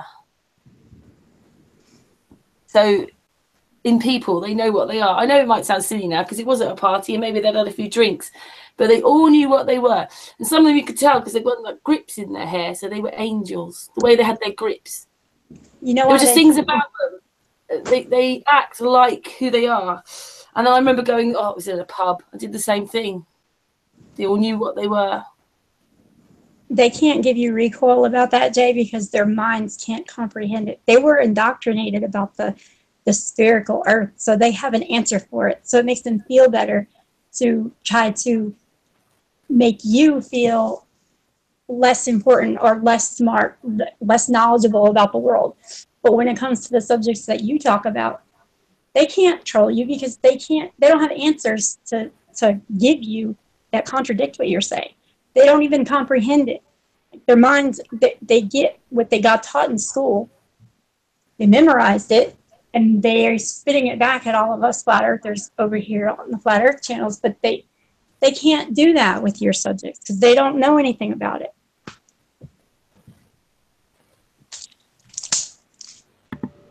I'm looking a quote up for you guys real quick.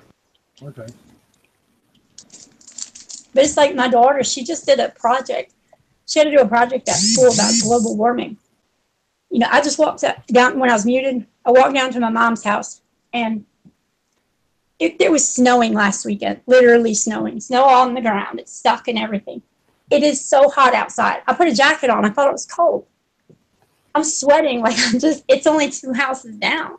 It's like 60-something degrees or 70 degrees out there. So it's global warming. Everything's global warming. But can you tell these people that look up in the sky and get your face out of your phone, you don't see that stuff up there? You don't think that that's affecting the weather? But they look at you like you're the craziest person in the world. You need to get off of that stuff you're smoking. You need to microwaving. My mom, you're being microwaved. My mom thinks that all the Flat Earth channels have brainwashed me. They brainwashed you. You're different now. Yeah, I'm proud of it too.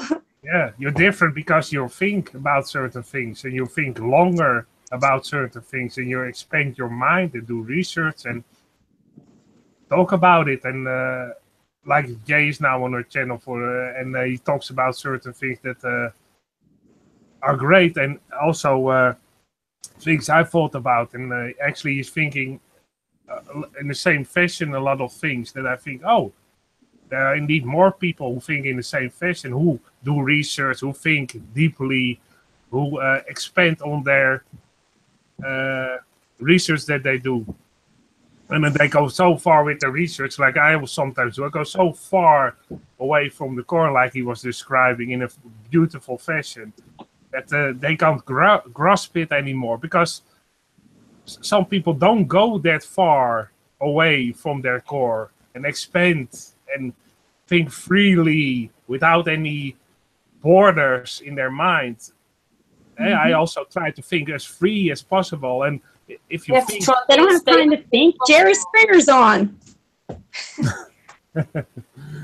have to try and stay as open as possible because you think you know everything and you don't.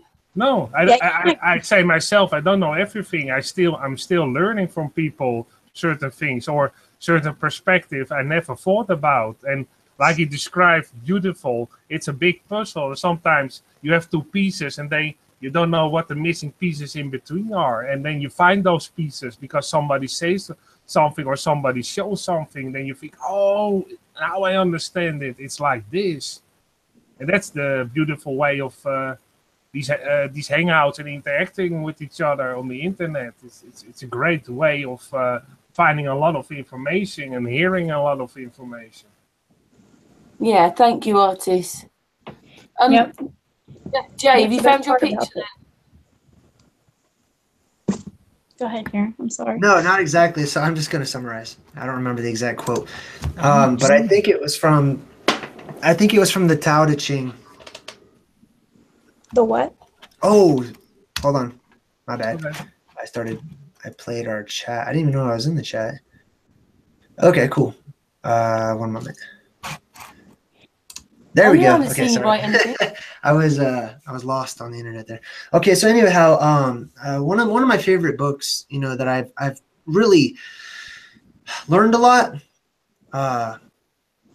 I've taken a lot from it. I learned a lot about myself. Was studying the Tao Te Ching. I don't know if you guys have ever heard of that one, but there's a lot of wisdom contained there, and it really encourages the reader to think for themselves, to think outside of the box, like I say.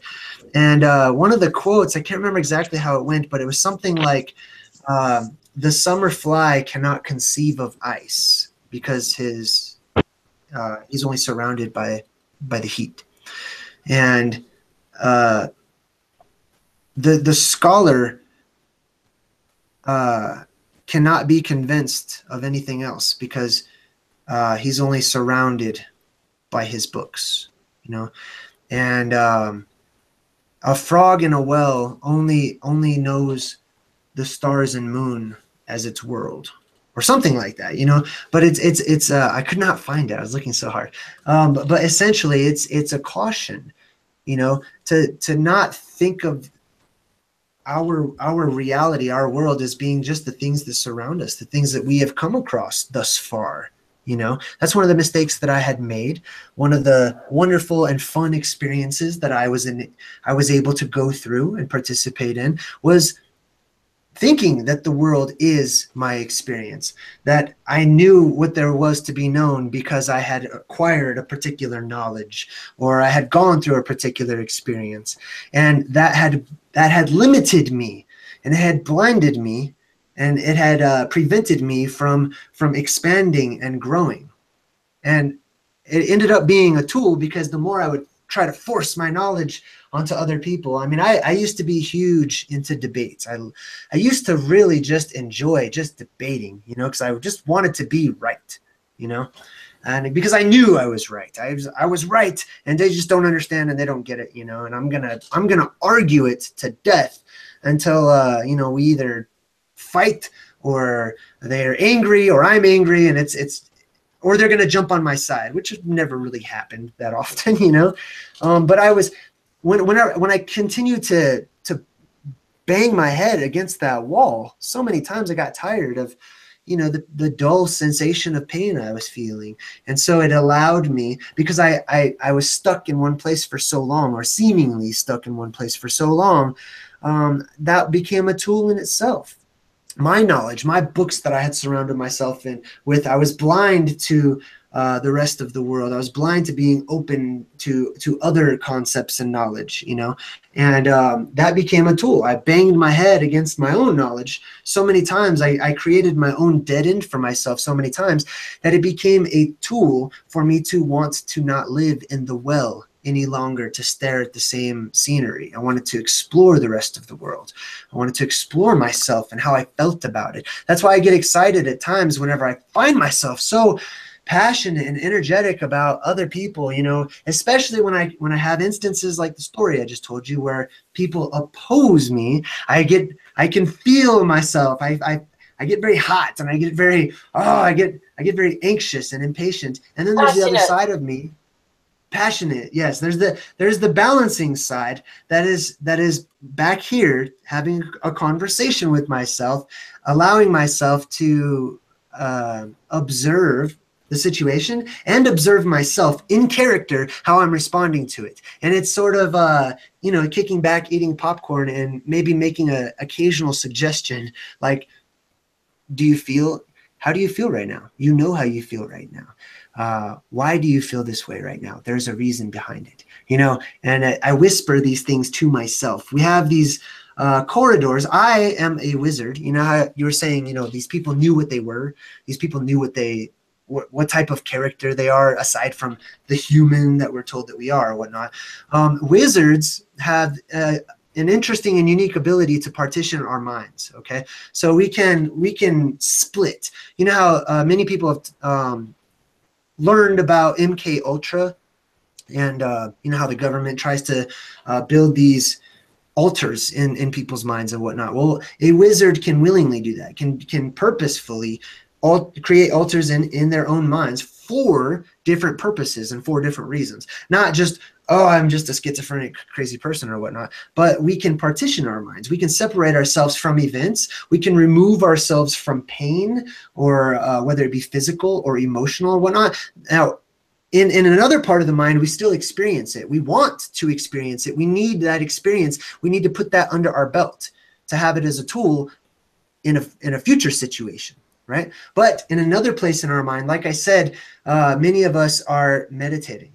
We're in another place. We're still aware of what's going on over here. We're still conscious of it, but we're also working on some other things. We're in touch with, you could call it your higher self, your spiritual self, your whatever you want to say. It's, you know, there's a link to another part of you that is not experiencing whatever's going down. It seems so detrimental, and we make mountains out of molehills, and oh, this is over. It's life itself. You know, somebody was saying earlier, like, you know, it's a Jerry Springer world. It's the here and now, and it's the fleshly, and it's about drama and who's doing what and who's into this and who's associating with who and who's talking about this and that and all of those things.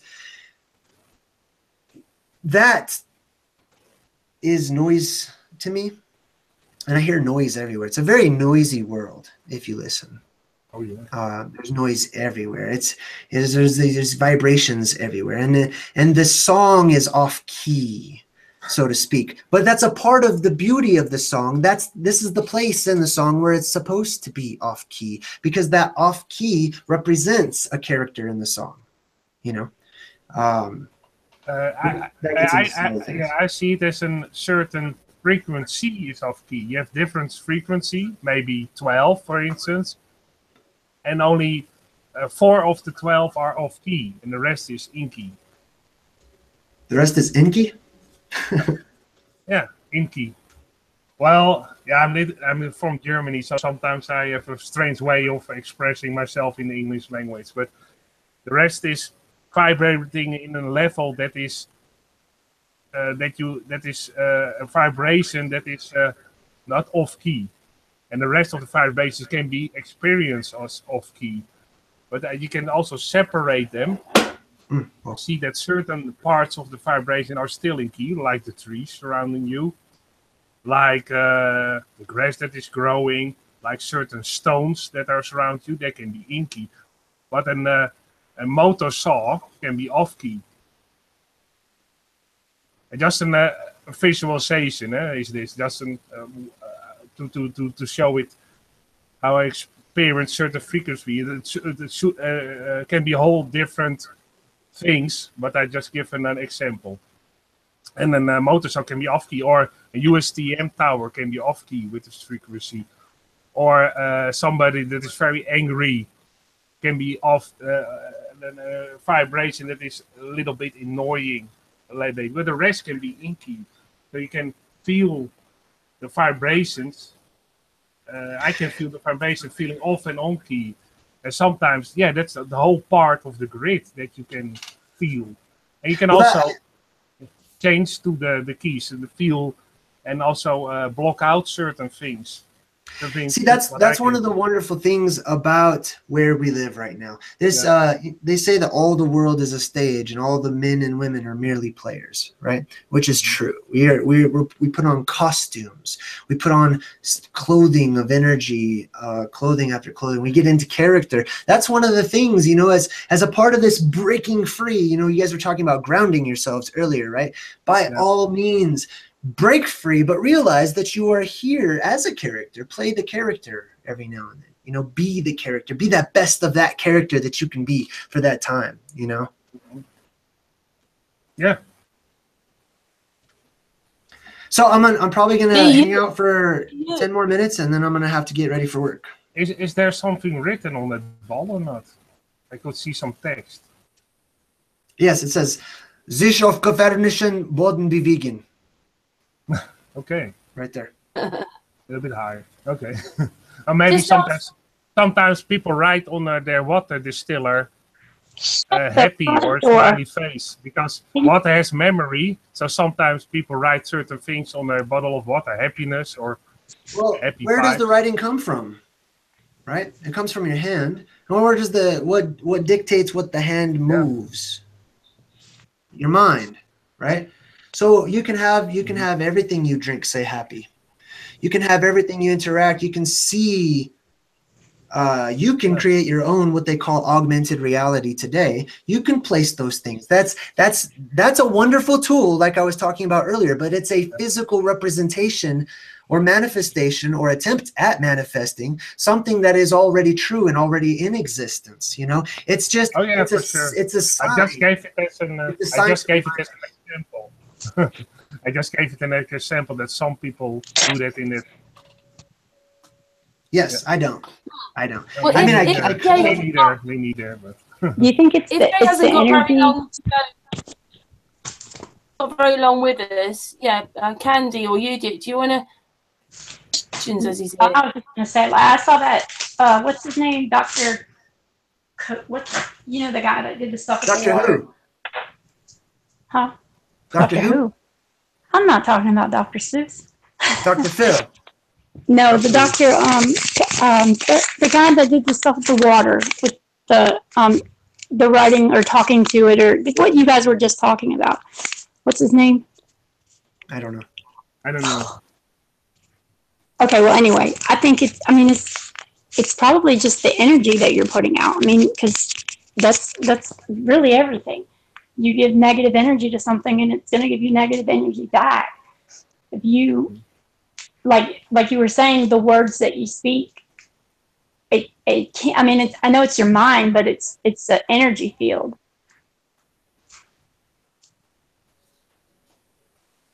Yeah, every word has a reaction, doesn't it? When you say something, there'll be a reaction to what's said, good or bad. Yep. Well, it seems that it's the reaction is it's all, and I apologize in part just because for some reason, for the majority of the things that I've said here, I'm speaking at a very deep level, and it's maybe I don't need to apologize because it's probably just the energy and vibration shared amongst us. Don't apologize. Don't apologize for being yourself. No, and also we asked you to come on. Yeah. You can speak freely. Everybody loves listening to you speak.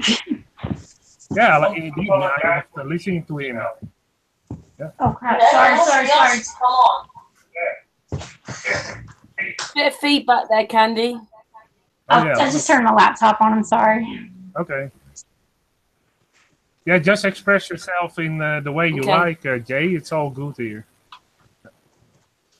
Anyway, most of us that have got into all this knows that it's pretty deep, and it's never ending. It seems. No. So yeah. It's a never-ending story. I stopped apologizing for myself a long time ago. They just have to. I'm just me myself, and if people don't like it, yeah, that's their problem. Well, many of the times when I say something like that, sometimes it's for my own benefit as well, because I'm constantly examining myself. I'm in awe of myself much of the time. I wonder at myself. I wonder why I respond and say the things I do, why I look the way that I do, and how I act the way that I do. And many times I test myself out. Those of you who have seen my channel, you'll see I may at one point be laid back and having a discussion or this and that, and then I just might do some crazy, funny, ridiculous stuff because I'm venturing outside of the character. I'm experiencing different things. I'm realizing, I can do something else. Yeah. I can try something else. I can do many of these things. I can be whatever character I would like to be here. Now I have certain what's the word? When I entered into this play, Dr. Emoto, I had certain tendencies, certain things that I lean towards naturally based on things that had happened and been planned out before I arrived, right? Those are only tendencies, though. For example, those of you who have ever studied astrology or the stars, you know that the stars and what we call planets and skylights and things like that, they have an effect, but it's only an effect on our tendencies. They cannot control, they cannot dictate and say this is who you are or what you will do or act or think or feel, but they can strongly influence the tendency for it to happen. Does that make sense? And so I sense those tendencies. And so I rebel against them much of the time, just to get to know myself all that much more. And sometimes I indulge in those tendencies, and I say, okay, I'm gonna experience this one full on for a moment. And sometimes I feel tempted. I feel like I'm not a big follower. I don't follow crowds.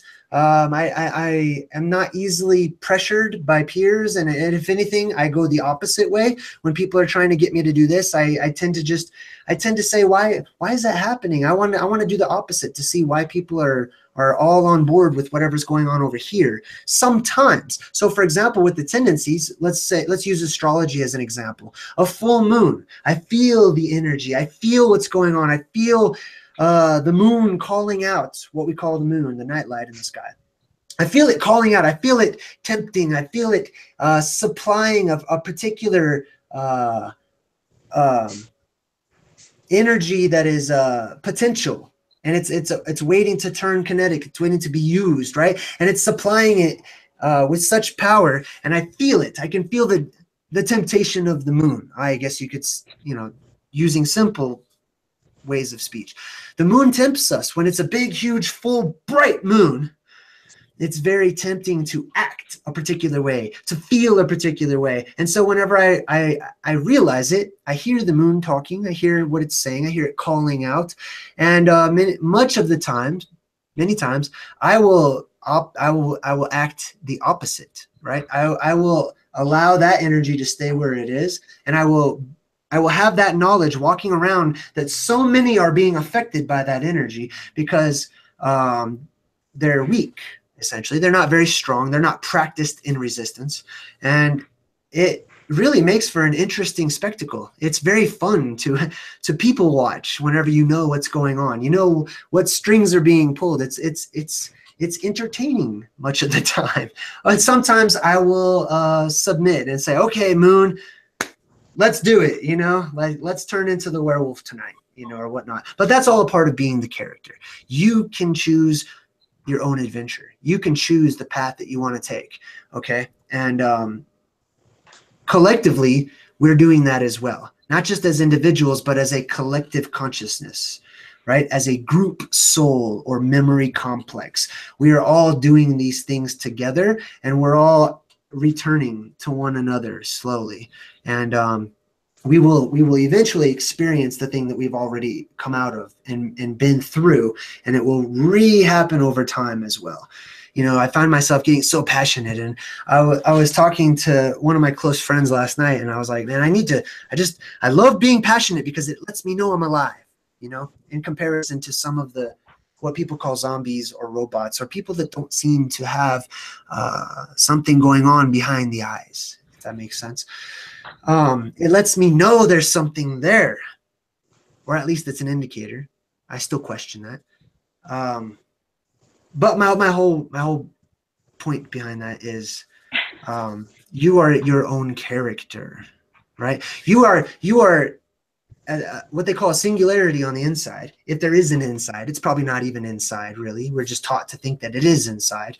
But you are a singularity, a point of consciousness that puts on these different outfits and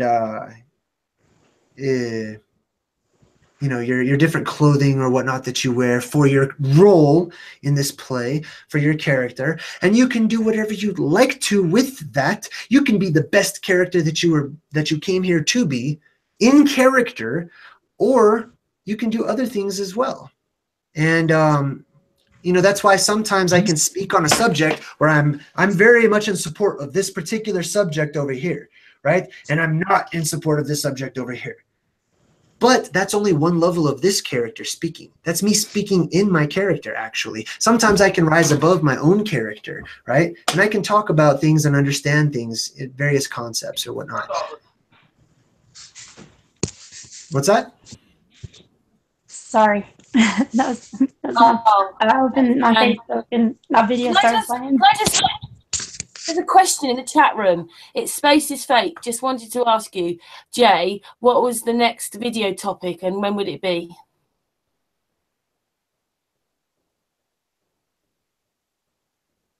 To Jay. Sorry, I was thinking. I don't know. Right. Good question. Let's just be honest. I don't know. You know, many people like to have answers and stuff. I don't. Honestly, I'm not even a fan of having a regularly scheduled live stream and stuff like that. I don't like it.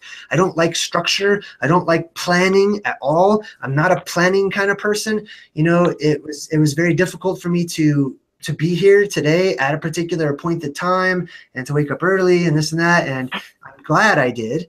But it's not easy for me. I like to fly by the seat of my pants. I like to do things when they come to me. I act on inspiration in the moment, you know. So I don't really have an entire list of things that I am, you know, this is my next one and it's going to be this long, and I'm sorry.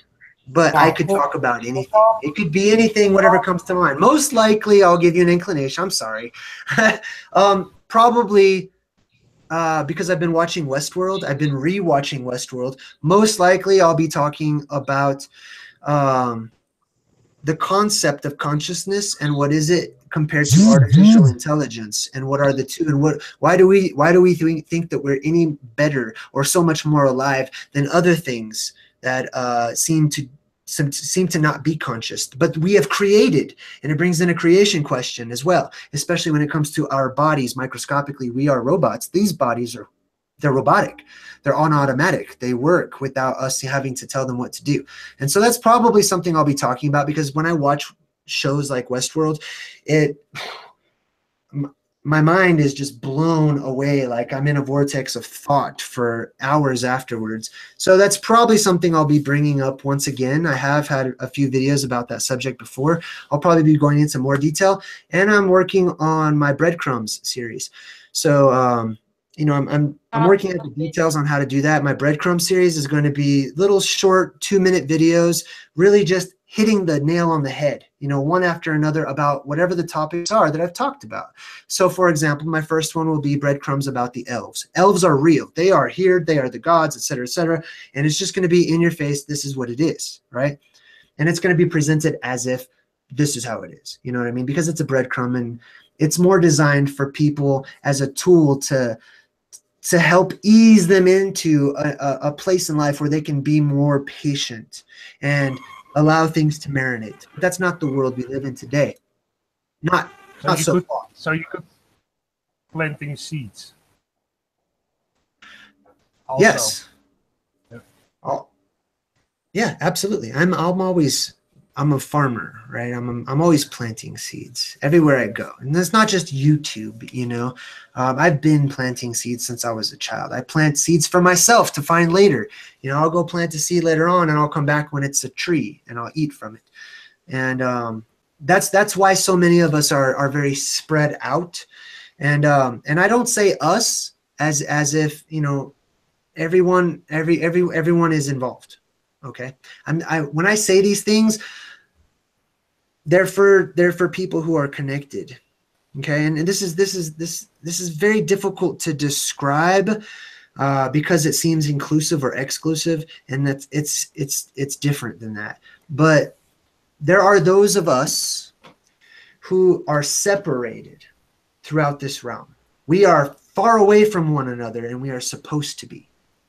And that's something many people have not realized yet, because we have this longing to come together and to be surrounded with like-minded people and whatnot. And yes, on occasion, it's like stopping for gas. You know, you're in your vessel, you're in your car, you're in character, you're driving about the world, minding your own business, doing what you do. And then every once in a while, you need to stop and get refueled, and you need to get the gas, right? So things like this, you know, when I jump on YouTube, it's an avenue for me to refuel. It allows me, when I get things out of me, I'm actually, I'm gaining energy, because it's pent up all day. It's bottled up, and I live to release it. I live to share it, but I don't necessarily want to share it with the other people who are like-minded, or those who share in my same type of energy or consciousness or whatnot around the world. I know I am here to not mingle with, you know, those who are like me. I do enjoy it. It's nice, but the fun and the action is out there. The action's out there amongst the zombies and amongst the world. That's where the challenge is, you know. Here, with you fine people, there is no challenge. I could be challenging, but I don't want to because it's early in the morning. But that's why we're spread out, because a seed needs to be separated from other seeds so that it can grow appropriately. You know, so that there can be enough distance for what is to come once it's full grown, if that makes sense. Yeah, that makes sense. Makes sense to me. Okay, well, I think it's a good time for me to say my fond farewells. I have to go do things, jump back into a loop. Well, thank you very much for sharing your time with us before you went to work. Yeah. Yes, and for getting up early to be on our panel. We really enjoyed it. Youre was really looking forward to you coming on. Weren't you, Youre? Yes, I'm very enjoying beautiful conversation. Namaste, Jai. Thank you. You're very welcome. Yeah, maybe we'll just come back soon and have another chinwag with us and carry on talking. That would be great if he comes back another time and explain more about his views, visions of the world and everything around him. Yeah, maybe. For me, it was a great experience to have you on the Sun and Moon group. Yeah, and likewise, probably for the rest of us. Yeah. Yeah, I like his energy. I like your energy. It's a happy energy. And it, like me, what I see is a similarity in him, because I also talk with my hands. I talk a lot with my hands. I think he's got to go, artist. Sorry? Bye, Jay. I think he might have gone. He had to go because he's got to go to work. Oh, okay. Hey, Karen. I got on my laptop so I can screen share whenever everybody's done talking. D-Marvel just posted a new song on Facebook. So. You want what? D-Marvel did another song on Facebook or rap. Yeah, he just tagged me on Facebook and he did another song. So if you want me to share it later or whatever, I got on my laptop so I could. Oh, okay. As long as we can share it. Yeah, was it a song or a rap song? That's what started playing whenever I opened I haven't heard it. Well, it's D-Marvel. Of course, it's a rap song. Okay. But it's never sure it's whether to play anything anymore. I keep everything away from this channel because, I've been striked already. I couldn't stand it again. No. Maybe I'll hear it first or whatever. Maybe don't play it right now because I just couldn't stand anything go wrong on the channel. Got some copyright on it or something. Oh, no. I talked to him. Like, I just messaged him and I asked him if it was okay to play it during the stream. Like, oh, right. Okay, cool. He doesn't mind then. I'll go on then if that's okay. Yeah. Oh, Jay left. Did I make him leave? Yeah, he had to go to his work, so he had to leave. Yeah, he came on before he went to work. That's really nice of him, isn't it, really? Oh, yeah, that's very nice of him that he took the time to get up early and be on our show. Yeah. Yeah, because most people like doing this after they can do work. It was horrible. When he was on my stream, it was my very first stream. And I didn't know that I needed moderators. And I mean, it was really bad. And, I had never seen anything like that before. So I'm like reading the comments and reading the chat. And I'm just like, what the hell? Like, it was really bad. I mean, I think that he just kind of was like, whoa, this is too much for me. Way to break myself in there. He seems quite a sort of determined, calm person, doesn't he? Mm-hmm. Well, all the things that he's talking about, well, maybe I'm with the fairies. Okay, that was D-Marvel. He said, I like these things he was talking about. They resonated with me. Oh, yeah, me too. Yeah, it resonated. I've sort of talked off and on about those things anyway.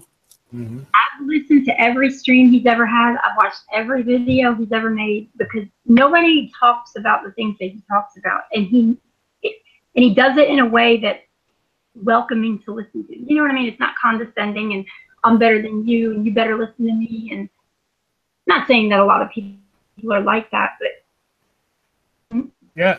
What is also interesting that probably Malena, the Native American, has also some visions that are close to his visions about certain things. That maybe it's even great to have them both on and hang out. Marlena and him and Jay that was here a minute ago.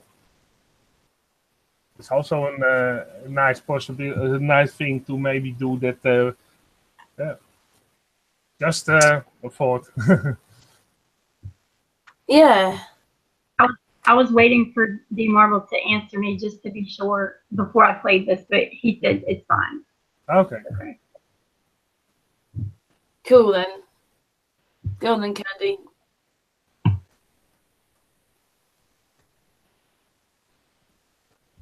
I don't know if it's just them talk. I don't know if there's a video. Did you present me?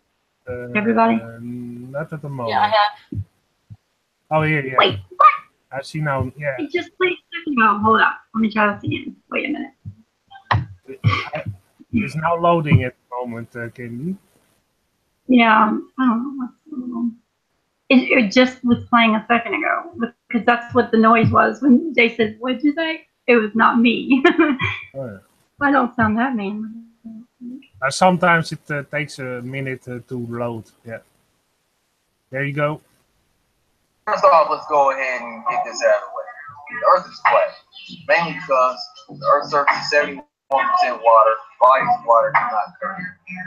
It's me panning from right to left on the x-axis on the Atlantic Ocean. I was just out there about a month ago visiting my daughter.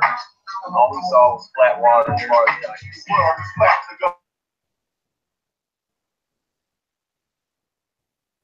Oh, it's stuck. It's stuck. Oh no, we haven't lost it, have we? I don't know. The whole thing froze. Are you still there, Candy, or not? She fell out before. Maybe she. Oh, she is. It's so annoying when that does it. Mm-hmm.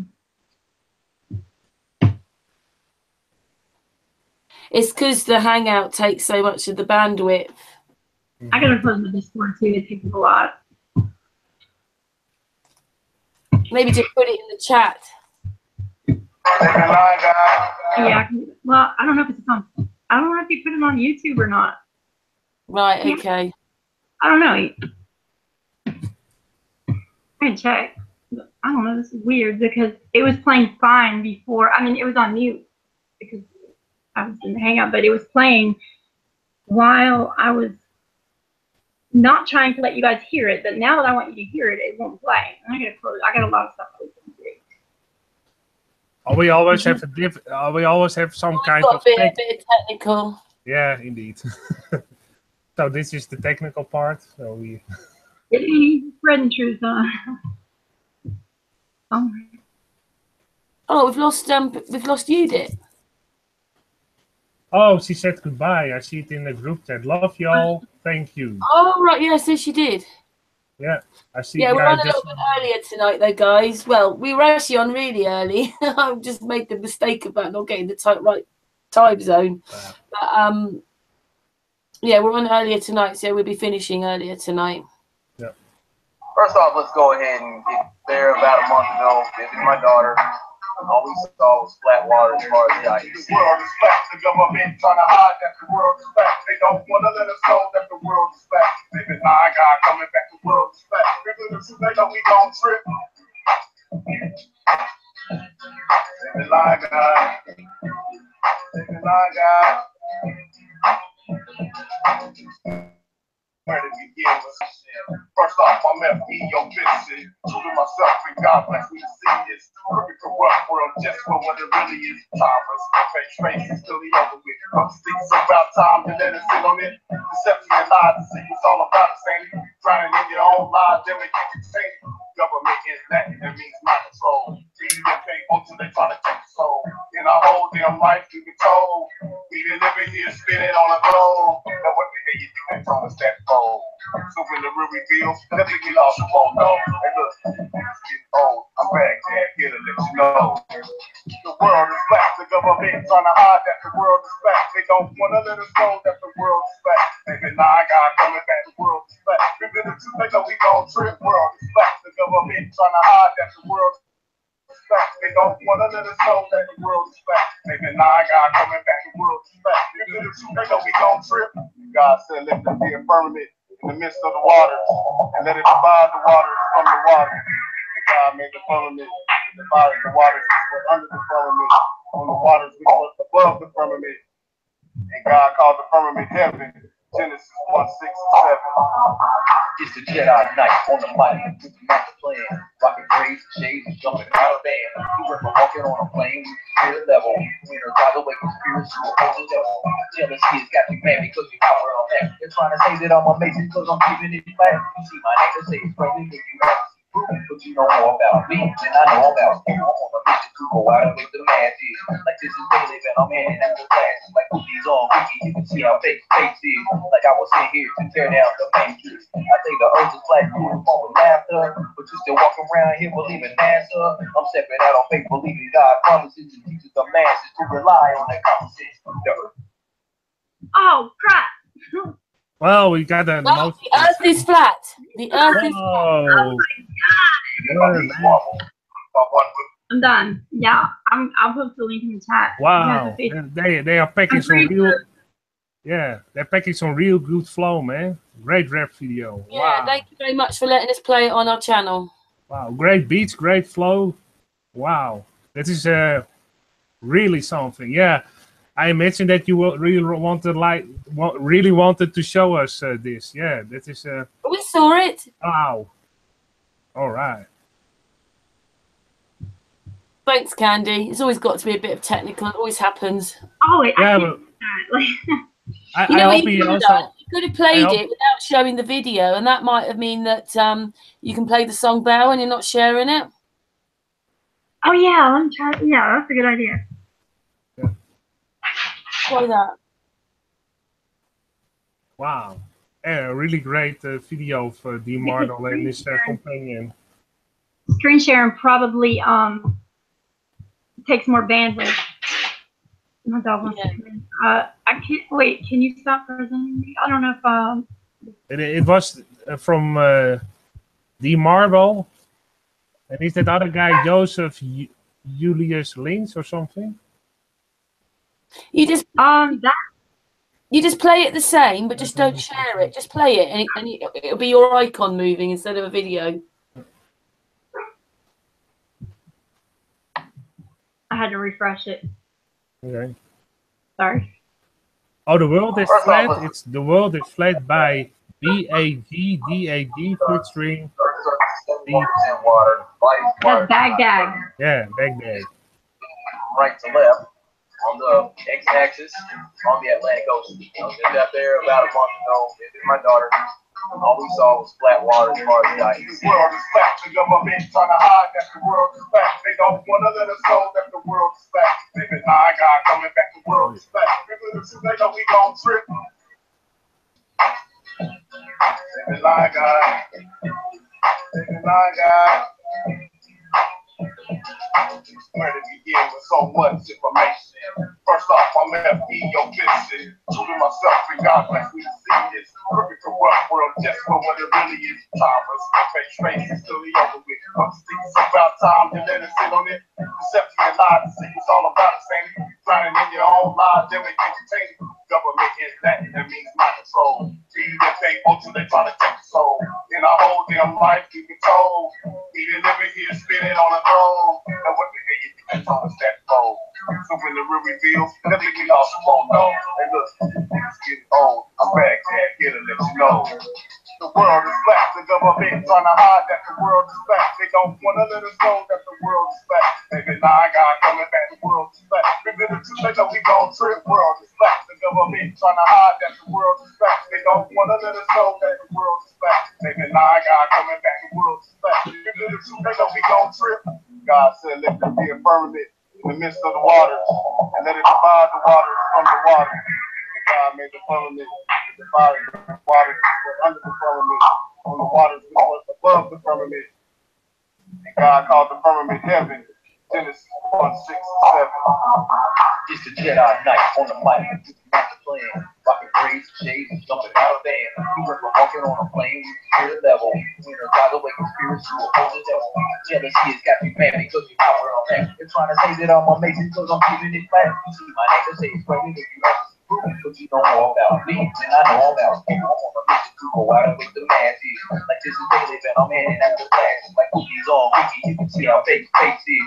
Like I was sitting here to tear down the matrix. I think the earth is flat, you fall with laughter. But you still walking around here believing NASA. I'm stepping out on faith, believing God promises and teaches the masses to rely on that common sense. The earth is not spinning, you don't see it's motion. You see a flat horizon with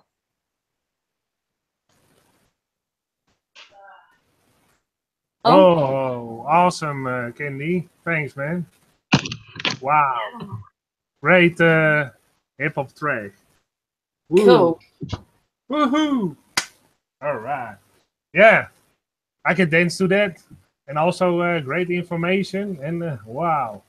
Great, man. A job well done. Yeah, his other song was good too. Needs to keep that music. Oh, this is awesome. Yeah, I like it very much. Yeah. Yeah, it was great. And the world is flat. I gotta do some stuff around here, and I got a big problem now. I just dropped some meat on the floor, like raw meat, and I gotta go clean it. Oh no! You were probably dancing to the song, Candy, and dropped some sort of things. Okay. Well, we've been on for 2.5 hours. We can finish the hangout right now because we've spoken to Jay and we've had your lovely company, Candy, and you've managed to play the song. So we've been going for about 2.5 hours. Already. So we can finish the hangout. Shall we finish the hangout today? All right. Yeah. Yeah, because some of us have been sitting on here for a few hours before because one made a mistake about the time zone. And so we were sitting on here for 3 hours before we had the hangout. We forgive you, Karen. Waiting. Sorry to everybody. Even Candy was there. Yeah, it's all good. Well, that was a really interesting, nice afternoon for us. And it was nice to hear someone with some really positive energy. And thank you to everybody that came on the panel and to everybody that's in the chat room and to everybody that's going to watch the video. Anyway, we're back tomorrow night with Santos Bonacci and Bro Sanchez, 11 p.m. UK time. This is the 4th time they're meeting, so that's really exciting as well. But anyway, thank you so much, Candy, Patricia, Artist, and everybody else. Jay, you did. Is that who else came on? Is that it tonight? Oh yeah, and Chris. Yeah. And we see you tomorrow, late tomorrow night. Okay. Okay. Good afternoon, whatever you are. Yeah. Good afternoon to you. It's good evening to us now. But thank you so much, Candy, Artist, Patricia, and everyone else. Bye then. Bye everybody. Bye bye.